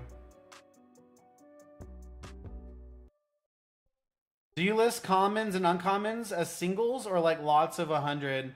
I usually just do singles right now, but TCG Player, you can actually do lots as well. I haven't messed with it. Have you sold any lots on TCG Player? I actually just recently found that out a couple months ago that you can even do that. I didn't even know. So I was thinking about messing around with that, but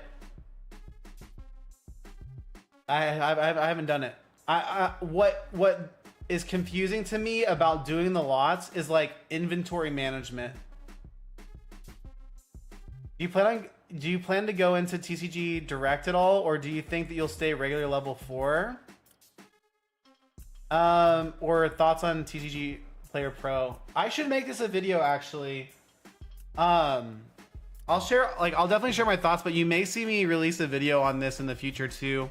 On my YouTube. But yeah, so TCG Direct is definitely on my mind for the future. I do not sell at the volume that Direct would benefit me with right now. So if I scaled up my business to do like, I would say 10 to 20x what I'm doing right now, I would consider Direct. Direct, you get a premium on your cards, but TCG Player also takes out higher margins. So you make more because you're selling more in volume, but you also make less than you would just selling as a level 4 seller.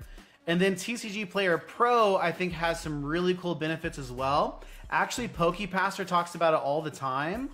And so you pay a couple extra percentages in fees for TCG Player Pro, but you get access to their website and you get access to the like automatic pricing tool as well. And I could definitely see myself benefiting from all of those things. But again, I don't think I'm at the scale yet to justify pro. So right now I want to maximize how much profit I'm making before I look at sacrificing additional margin. I want to make sure that that's worth it for me. So Chinna says, my buddy just dropped off a bunch of his bulk today for free. Let's go. That's the thing about bulk is like for regular collectors, like it really does just take up space at a certain point and they really do just want to offload it. So you can really you can get some good deals on that. Yeah, pro, I definitely will probably go pro before I go direct. I know going into direct really eats more of your profit though. Yeah, but it balances out a little bit because you're able to list your cards at a higher premium. So there really is this balancing act with direct. But at the end of the day, if you would just sell all your cards as a level 4 seller or as a pro seller, you would net more margins from your cards selling yourself. But then you're also responsible for shipping, inventory management, all that kind of, all the other stuff that comes with it. So yeah, it's basically 50-50 split. That's correct. But on direct, you may go from making 100 sells a day to making 300 sells a day. And then that balances itself out over time, I've heard some people listing their cards 20% above market price when they're in direct. Yeah, and when it comes to bulk, you're looking at 50-cent floor prices, and people are paying that because of the service that bulk provides. Yeah, you have to weigh out the options, and I think Gaming Vitamins has some pretty good videos about whenever he jumped into it. I think it's all about scale. It's all about how much product are you able to get in, and how much are you able to scale up your business. Yo, Clutch is here. What's up, Clutch? What are you up to, bro? Good to see you. What's my thoughts on this idea? Planning to use eBay for holos, reverse holos, and then TCG Player for trainers, IRs, higher end cards. I think that's pretty cool, man. I think there is some plays on eBay. Some of those, some holos and stuff, you can get a little premium on eBay. You should try it out. I'd love to know how it goes. I've never heard of anyone above a 30-cent floor price. I'm pretty sure, I don't want to die on that hill, but I'm pretty sure I've heard, I hear mostly that 25 cents is pretty common, but I think I have heard of people going up higher, up to 50 cents. But if I'm wrong, please don't hate me too much. Game Vitamins. I always call them Gaming Vitamins, my bad. So I have somewhat of an idea, but it's nice to chat with somebody. Yes, I think that Game Vitamins, I think what's really cool about his operation is he had a lot of capital going into it. It seems like, I don't know. I know when he first got started, he talked about starting a business with $1,000.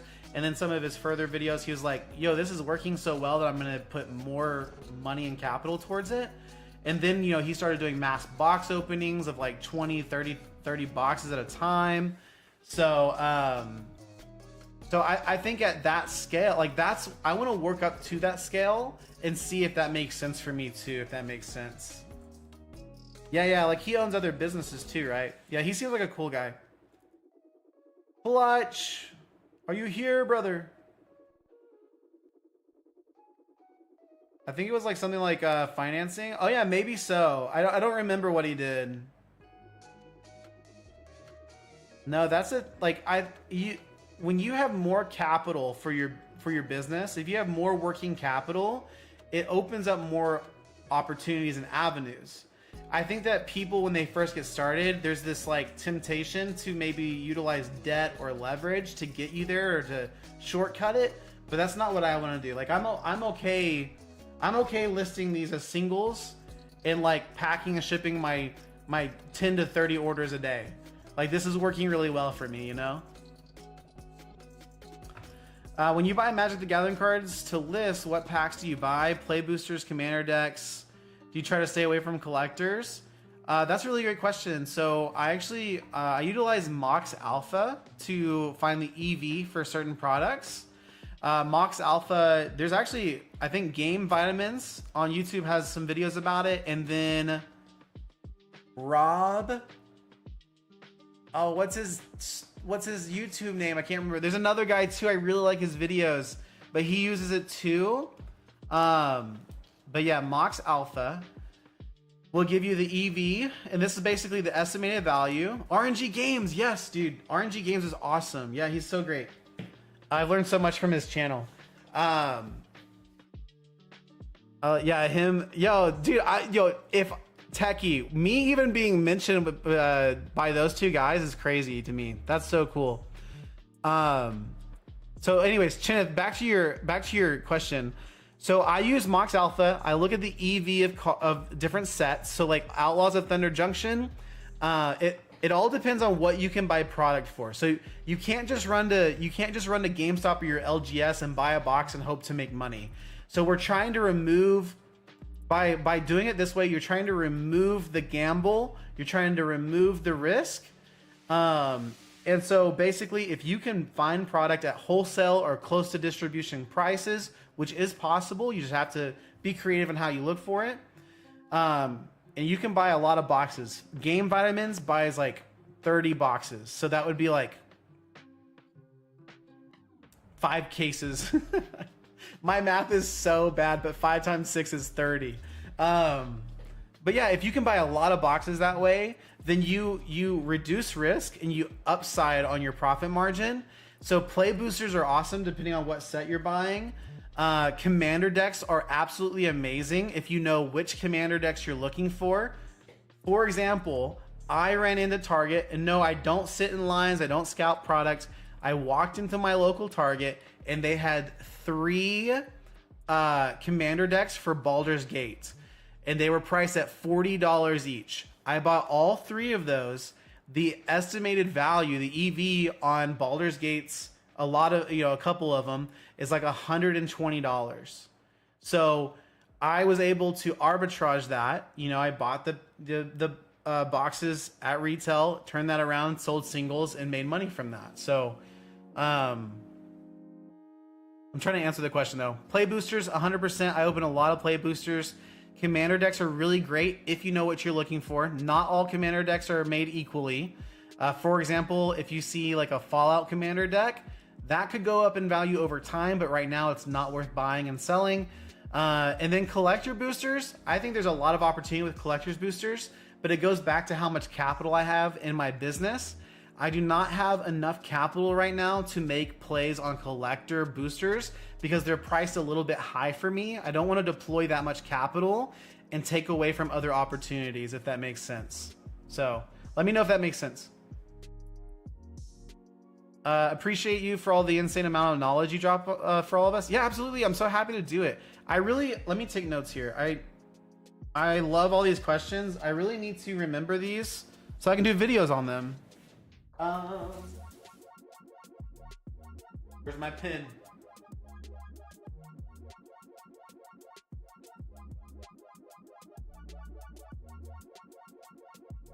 I found it.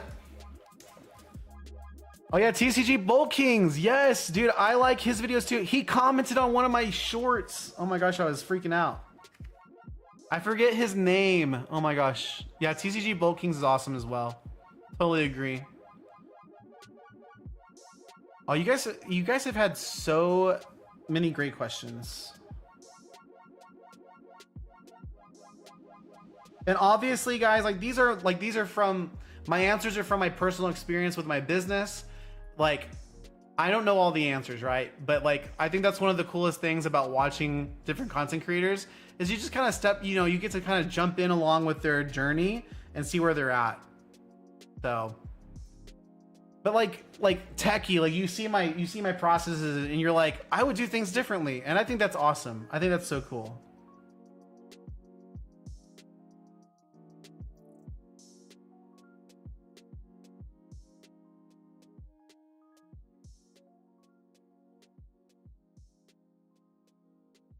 Sorry, I can't write and talk at the same time for some reason.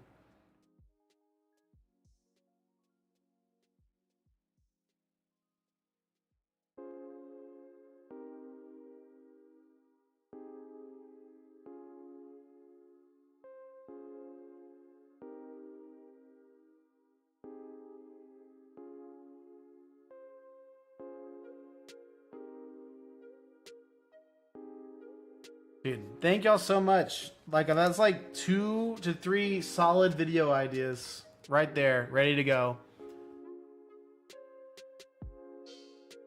Oh, dude, I am having a great night. Dude, I really enjoy this. I really, really enjoy it. Did my camera die? No, it's working. Okay.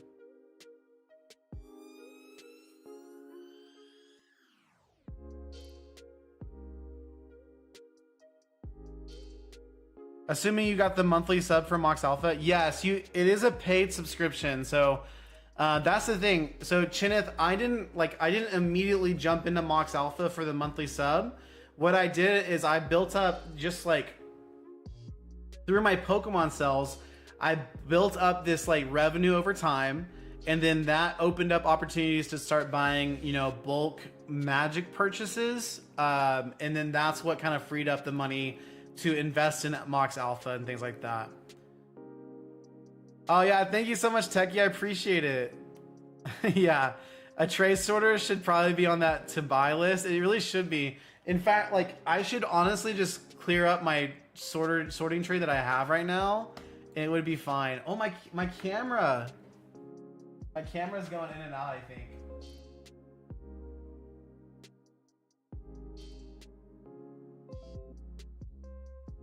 Sorry guys.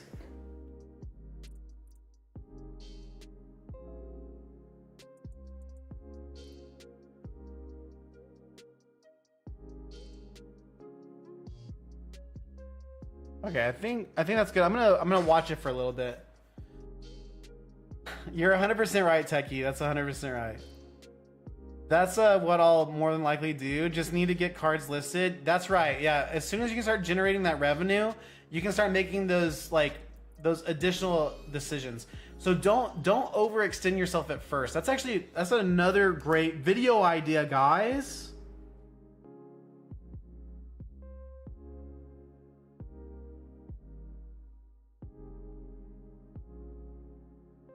So, okay, this is the concept for the video. Don't overextend yourself. Like, be comfortable where you're at in your business. Everybody has different starting points. Everyone's operating with different amounts of capital at different levels. And like, depending on like the YouTubers you watch, where they're at in their journey, you may think that like, man, I need a subscription to Mox Alpha right now. I need to set up my website right now. But the truth is if you're working with less capital, then maybe your immediate steps and your needs are just to start on TCG Player, just to open up and start your eBay store so that you can start generating revenue. And then from there, as you generate revenue, you can then start to look at like, okay, do I want to make another bulk purchase, or do I want to take the $500 I have now and buy a collection? And you start to make these other complex decisions, you know, over time that can impact your business. So for me, I started just with bulk Pokemon. I sold a couple cards for my personal collection, a little bit higher value stuff. And then I invested in some collection buys. And then I said, okay, I have about $1,500 that I'm working with, which at the time I was like, that's crazy. This is so much money. I'm basically gonna be rich. You know, I'm just kidding. And then from there, I was like, okay, what do I want to do? Well, I found a Japanese supplier. So then I started buying Japanese sealed bulk. Wait, I can't talk. I started buying Japanese sealed products, started doing my rip and ship, started selling Japanese sealed product locally and things like that. And then that opened up more and more avenues to now I'm working with Magic as well. So it's pretty cool. And yeah, thank you so much, Chineth. I appreciate it. Hey, I remember you saying you had a label printer. You didn't like it though. Is that it? Yes. This right here is the printer label that I hate so much. The brand name is MUNBYN. Moonbin? I do not recommend this. Maybe I got a bad one. You know what I mean? Maybe I got a defective one and it's totally fine otherwise. But I don't feel like it really closes good, and so sometimes it's not close enough to the paper, so it doesn't print very well. It looks like Jaden's brand, and now I'm worried. No, that's a lot of them have this same look, but they're different brands. So this is Munbin, so it doesn't sound like we got the same one. I think you're good. So you think I'm crazy for trying to jump into this? No, no, no. I don't think you're crazy at all. Like I said, everyone has a different starting point. If you can jump in looking at 100 or 200,000 cards, go for it. Like, honestly, I think that's awesome. Sounds like a good video to me. How does one find a supplier? I use Instagram. I don't broadcast who my suppliers are, and that's because there's inherently risk when you're working with people overseas in a non-regulated or secure way, right? So like, I'm wiring money to somebody in Japan who I've learned to grow and trust, but I don't feel comfortable giving out names to people because what if you have a terrible experience and I'm the one that encouraged that. So what I will tell you is it's easier now to find a Japanese supplier than it ever has been in the past. A lot of times, if you just start regularly posting on Instagram and you're posting Pokemon card content, they may reach out to you. And then you have to learn, how to pay them. You have to learn, like, some Japanese suppliers have better prices, and you have to build up a relationship over time. So you could totally do it. Daniel, I hope that's helpful. It's like a non-answer, and I hate to do that, but honestly, I think that's the safest way to do it. So I'm so sorry. I'm sorry, but I'm not sorry. That brand looked like they ripped off Jaden. Yeah, I bought a super cheap one when I first got started, and now I don't want to stop using this until I feel like I got my money out of it, which I already have, but I want to keep using it. I think Game Vitamins recommended Jaden's. I think I've heard of Jaden's, and I bet it's really great. Yeah, I bet this is a ripoff, a knockoff version. I'm also throwing my hat in the ring to try engraved binders. Interesting.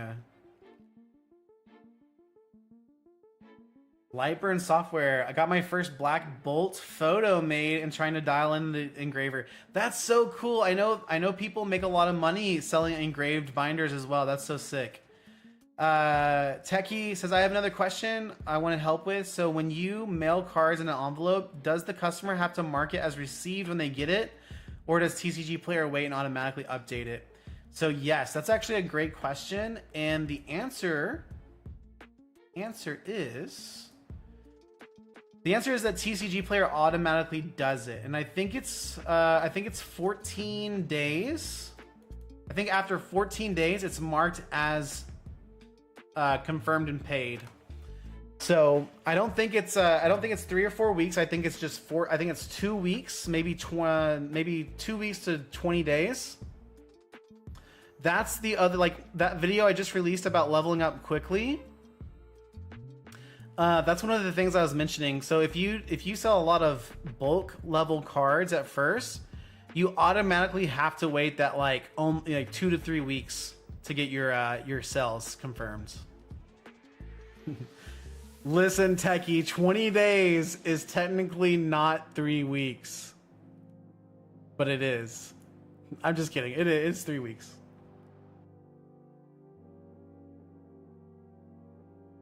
Oh, wait. 20 days would 100%. It would be in the 3rd week.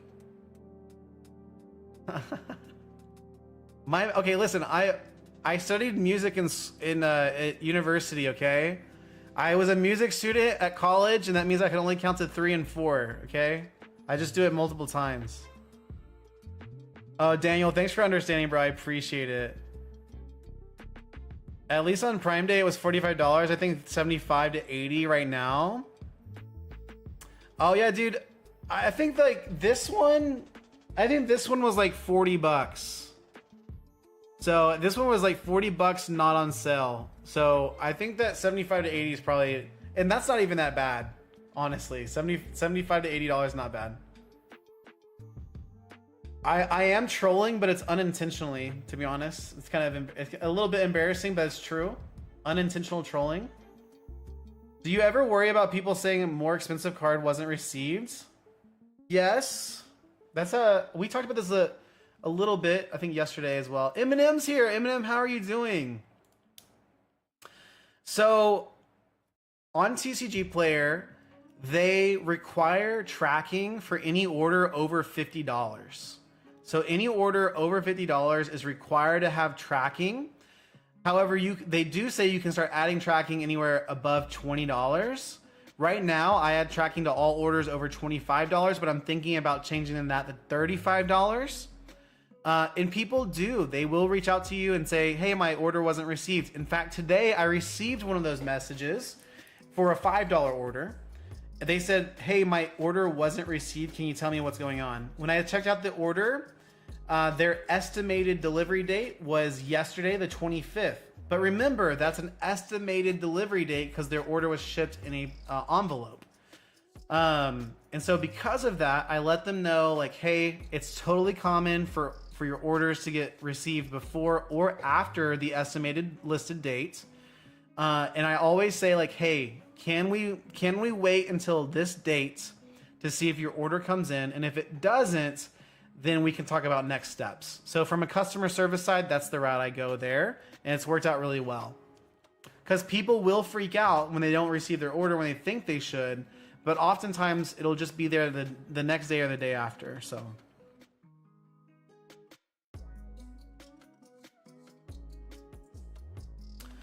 Also, Daniel, I have had to make refunds. And if I ever feel like somebody is being shady, if I ever feel like someone's being shady or not honest with their order not being received, I will just block that buyer. I will just block them to where they cannot buy from me again. I haven't done that very often, but if I ever get a weird feeling, I will do that. Techie saying, it would just be easier if I could sell the ones I have, but the highest I will have is like $20 for most, but tracking on that, yeah, it really does eat into the cost.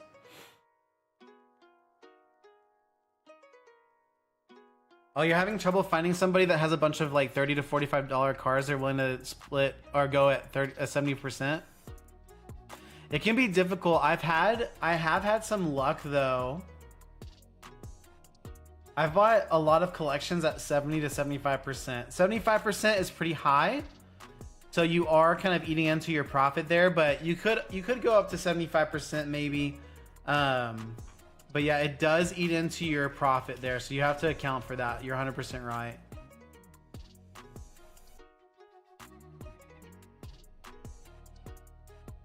Yeah, Techno, a lot of people don't like to go below 90. However, whenever I'm talking to people about buying, like on Facebook Marketplace and stuff, I always come out the gate and the first thing I say is, hey, like, I'm a business, I'm a reseller, and so just know, like, I'm buying your cards with the intent to resell them, and in order to do that, my offer is going to be between 70 to 75% of market, and if you're not cool with that, just let me know. That's totally fine. That's how I start all of my conversations. And so it kind of cuts back on back and forth, and it kind of gets us right to the business, if that makes sense.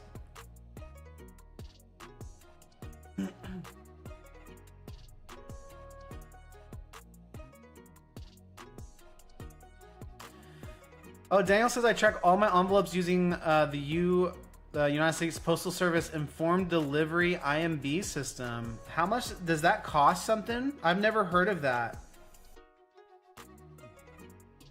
So yeah, Techie, that's how I do things. I like to let it, like, everything's out there. Like, a lot of times when I'm talking to people about buying their collections, like, I'm not buying it as a collector. Like, my goal is, like, I want to honor that person. Obviously, like, they have a connection with their cards, and I try to honor that. But at the same time, I want them to know that my goal is to take care of their collection, but also to allow somebody else to have it, you know? It's free! No way! That's cool. I'm gonna Google that real fast. I've never heard of it either.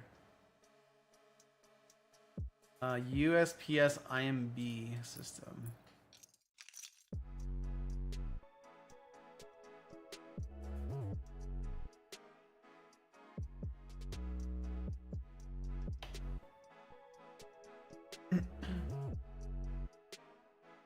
Informed Delivery is a free service that allows users to preview incoming mail and track packages digitally. Provides users with daily email notifications containing scanned images of the address side. Oh, so how do you... This is so interesting, guys.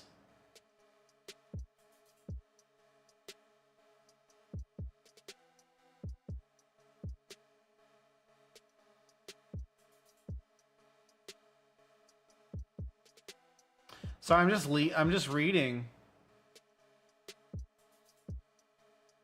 Oh yeah, AV Techie, I'll write it for you. I'll write it for you. I'm gonna put it in chat right now. I forgot that I forgot the different platforms. So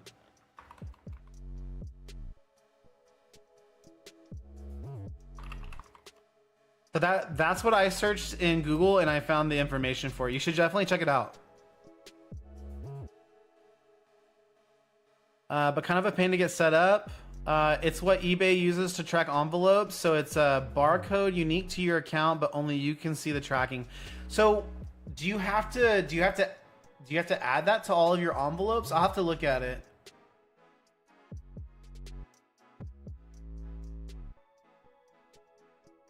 Yeah, no joke, Techie. Me too, honestly. I mean, I'm so glad Daniel's here telling us about it. I would have had no idea.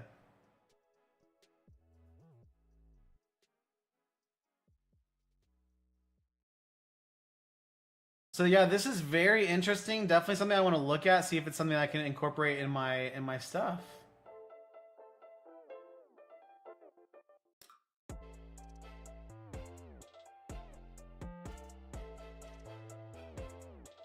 I wonder though, when you have like hundreds of envelopes out there in the wild, and I wonder if it works with non-machinable envelopes too.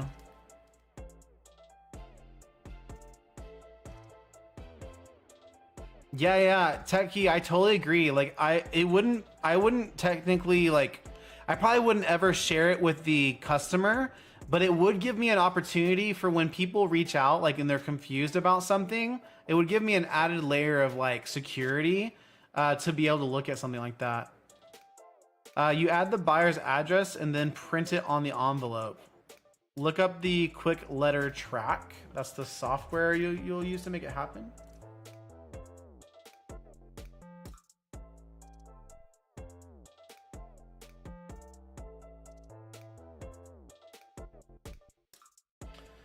I'm gonna put that in the chat for Techie as well. So here's the software that you'll use, Techie. It's called Quick Letter Track.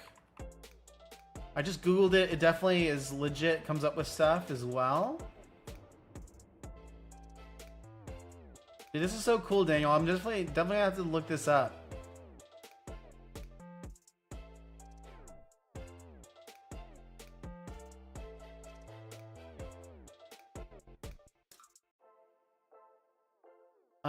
So it's something that you'll need an actual printer for. It's not something that you can print onto a label. It sounds like you could print it on a label, honestly. It does sound like it's possible.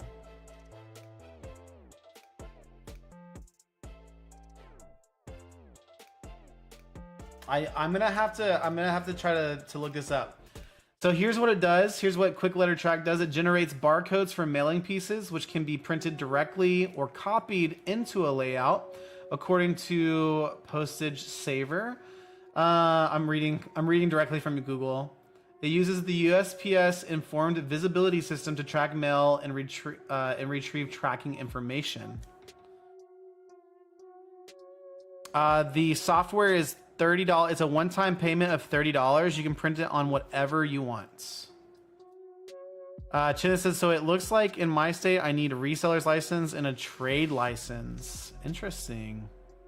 For the postal service stuff, I have my reseller's license. So this is what Daniel, you said this is what eBay uses?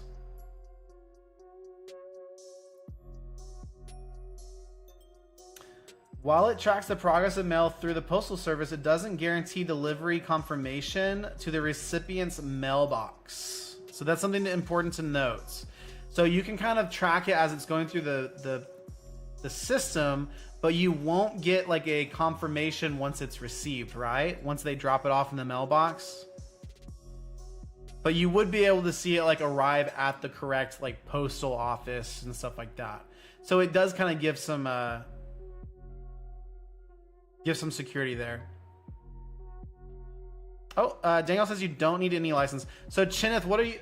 Maybe Chineth is not talking about that. Sorry, they could be talking about something else.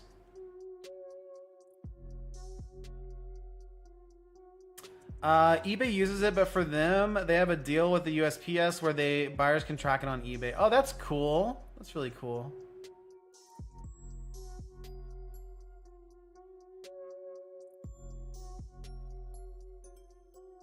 Daniel, thank you so much for showing me this. This is really, really neat.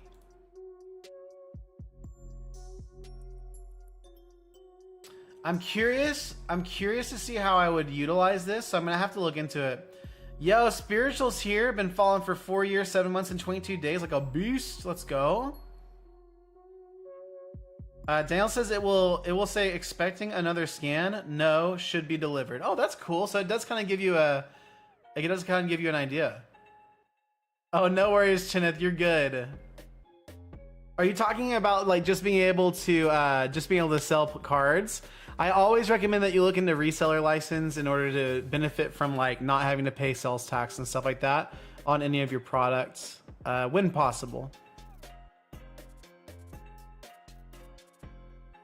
Yeah, Techie, let's go. Techie, you'll definitely have to keep me informed on like different processes. You seem like a really like analytical person, so I definitely could benefit from that. And just kind of learning from you too.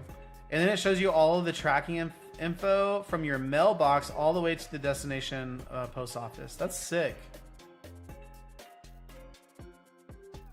That is so sick. Oh yeah, I said 30 minutes ago my mom texted me. I never checked it. Let me see what she said. It's not common for her to text me.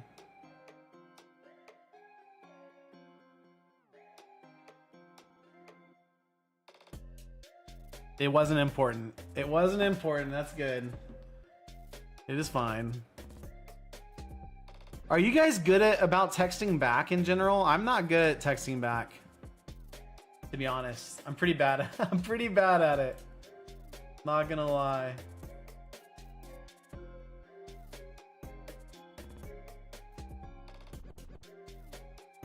Oh, you were looking to a reseller's license, and it was also saying about possibly needing a trader license as well. Yeah, you'll have to look into that. Every state is different. AV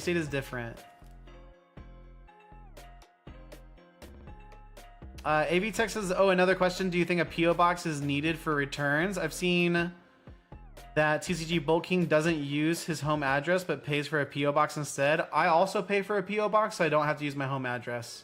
I think it's more of a personal thing. But for me, I didn't want my personal address out and being tied to my business. So I think it's a personal decision. It is a little bit more extra money every year, every 6 months, whenever you have to pay for it. But I personally like to have a PO box. Also, whenever I'm buying collections online or when I'm buying bulk online, it allows me to have them ship it directly to the PO box again, so I don't have to give out my personal information to people I don't know online, if that makes sense. So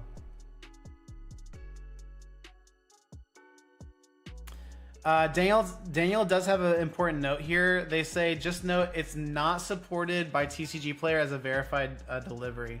That totally makes sense. Yeah, it's not integrated with their platform, so they're not gonna, like, TCG Player is not gonna take that as the truth, you know, as a source of truth, since it's a third party thing. That totally makes sense. But I can see how if you integrate that into your processes and you do it in a sustainable, easy way, like that adds so much value to your process. My thing is, because I use just standard envelopes and TCG Player's like invoicing printout, I'm curious how I would integrate that. And then, like, you know, if I have 30 different orders in a day, how much additional time is it going to take me to set up informed delivery on everything? That's my biggest question right now.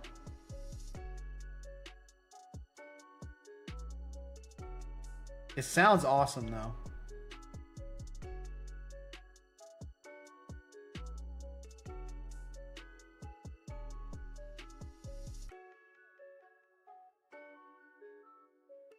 Techie says, I would rather not use my home address, I guess, but how many returns do you usually get? I've gotten maybe 3 or 4 returns with having done close to 2,000 sales.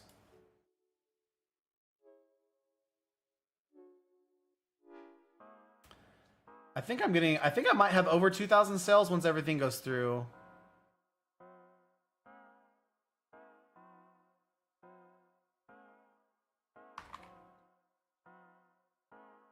Let's find out. Oh, I'm at technically 1,600 right now. Okay, I'm close. I lied a little bit. Sorry. Getting too excited. I put the envelopes on the printer and then just print it onto the envelope. Oh, that makes sense. Oh, so like this, where would it print on the envelope? The bottom? Does it print down here? I bet it does. I'll have to look into it. I'm sure it's not as hard as I'm making it out to be. It's a little extra work. That makes sense. And then you got to make sure, I guess, that you ship it with the correct barcode and everything. But Daniel, that's awesome. I'm going to look into it. It's on my list.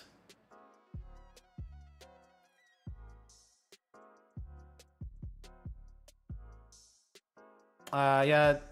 Techie says it'd be more so to fend off the scammers trying to say it never got delivered. The hope is you tell them, here, look, it was tracked and shows delivered, but make it more nice. Yeah. Add a little customer service spin to it. You'll be good. Sorry, I don't use the windowed envelopes, but you can have it print where you want. Gotcha. I also just print my logo on all my envelopes. That's pretty cool too. No, I do really basic stuff with my windowed envelopes right now. Super basic.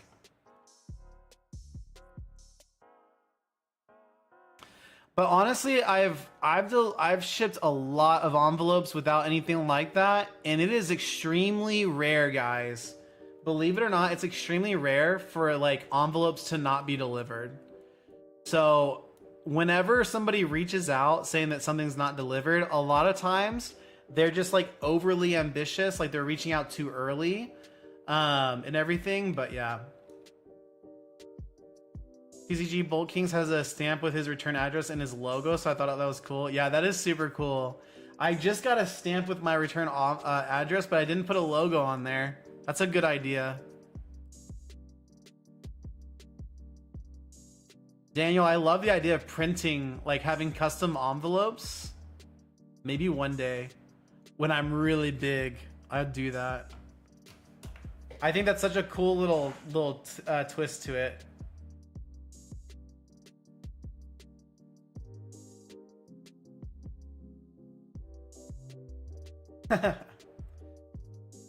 Yeah, Techie, I think a lot of times, like, if someone is trying to pull a fast one on you, you'll probably just not get a response, you know what I mean? I was gonna go the stamp route, but then as I thought more about it, the label seems cleaner to me. And the labels are legit 5 per 1 penny. Yeah, they are. Yeah, if you have a really reliable printer, you should be good to go there.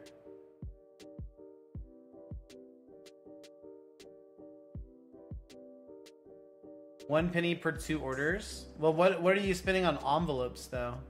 I guess like what you're saying on the labels. Yeah, labels are pretty cheap.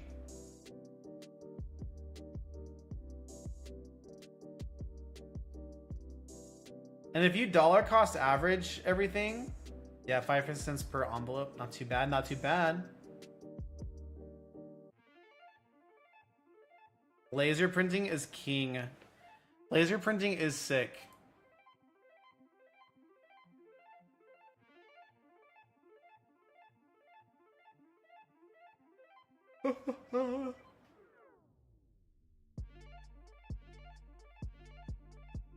I do not have a laser printer though. But I heard they are really great.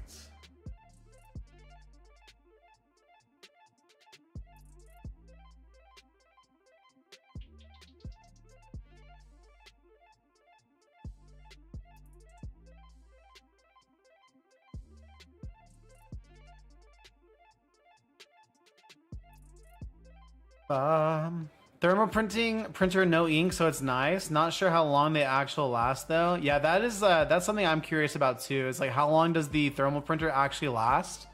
That's something I'm interested in finding out.